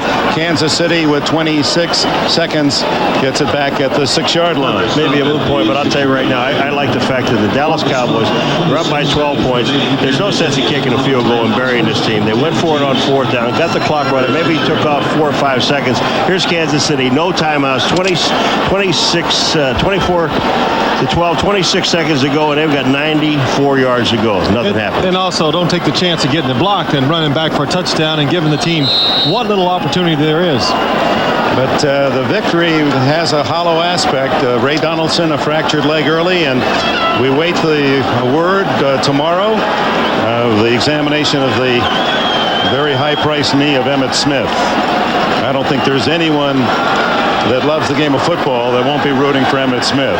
You want to see him back and playing. He's one of the superstars and supermen. And a flag down. Half the distance to the goal. It's still 1st down. Cowboys used up 7.5 minutes, 15 plays in that drive when Kansas City ran out of timeouts. Well executed. And Sherman Williams showed that at least for that drive was an able substitute. Nate Newton going to see, he's got about 20 of his family here from Orlando. He's looking for the turkey. High school coach, Lake Dawson. Hit at the 12-yard line. Nate said, I'm not eating turkey. I'm eating ham. I'm eating ham. I'm eating ham all year long. That's Trey there. Nate Newton III. The Dawson hit by Bryce as the game comes to an end. Dallas 10-2, Kansas City 10-2. The Cowboys win it 24-12. Their Thanksgiving Day record now 19-8-1. And while Kansas City had its moments, Dallas was a rather convincing winner. Aikman did his part. Irvin certainly had a huge game, especially the first half, that spectacular catch. But the downside is Emmitt Smith on a day where he went over the 1,400-yard mark with an injured knee. Stand by. We'll be back with a word, hopefully, from one of the players and coaches in just a moment. Welcome back to Dallas. The Cowboys win today on Thanksgiving, 24-12. I'm now joined by Troy Aikman. Troy, can you update us on the status of Emmitt Smith? Well, you know, from what I was told, it looks like he's got a sprained medial collateral, and then as far as the ACL goes, they don't know at this point. He'll have the MRIs done, and probably this evening or early in the morning, and see what the extent of that is. But it doesn't look real good for us right now. We're keeping our fingers crossed that it's not as bad as what it may look. Now, you've had this injury. This is nothing you can come back from in a week or two, is it? Well, it's I've had the medial collateral sprain, and it's I couldn't come back, and I couldn't imagine a running back coming back. And you know, I missed 2 games with mine. Was iffy going into the 3rd, but played. Hopefully, it's not too bad of a sprain. And like I say, we'll know more once he gets the MRIs done. Everybody always talks about what happens if one of the triplets goes down. How will that change the complexion of this team, and is it devastating? Well, you know, it obviously we're a better football team with them, but Sherman Williams came in and did an outstanding job for us. And you know, we've had injuries in the past, and we've got to approach this one like we have in previous seasons, and that is we've got to move forward. And we hope that Emma gets back and healthy with us very soon. But in the meantime, we can't let that keep us from setting our sights on what it is we came into this season to do. Troy, thank you. Happy Thanksgiving. Thanks, to you. Jim. You too. Enjoy your turkey. Let's go back upstairs to Dick Enberg. Once again, Once again, the final score, Dallas 24, Kansas City 12. Saturday at 2, NBC presents the Bayou Classic as Eddie Robinson's Grambling Tigers take on Southern University. And NFL action returns Sunday starting at 12:30 Eastern. Doubleheader. You'll see most of you, Jim Kelly and the Bills take on the Patriots. Game 2, most of you will see the Steelers and Browns. Tonight, NBC's Happy Thanksgiving Extravaganza begins with Home Alone. Macaulay Culkin stars in the #1 comedy hit of all time. That's tonight at 8, 7 Central on NBC. For Paul McGuire and Phil Sims, I'm Dick Henberg saying Happy Thanksgiving and so long. From Dallas, this has been a presentation of NBC Sports.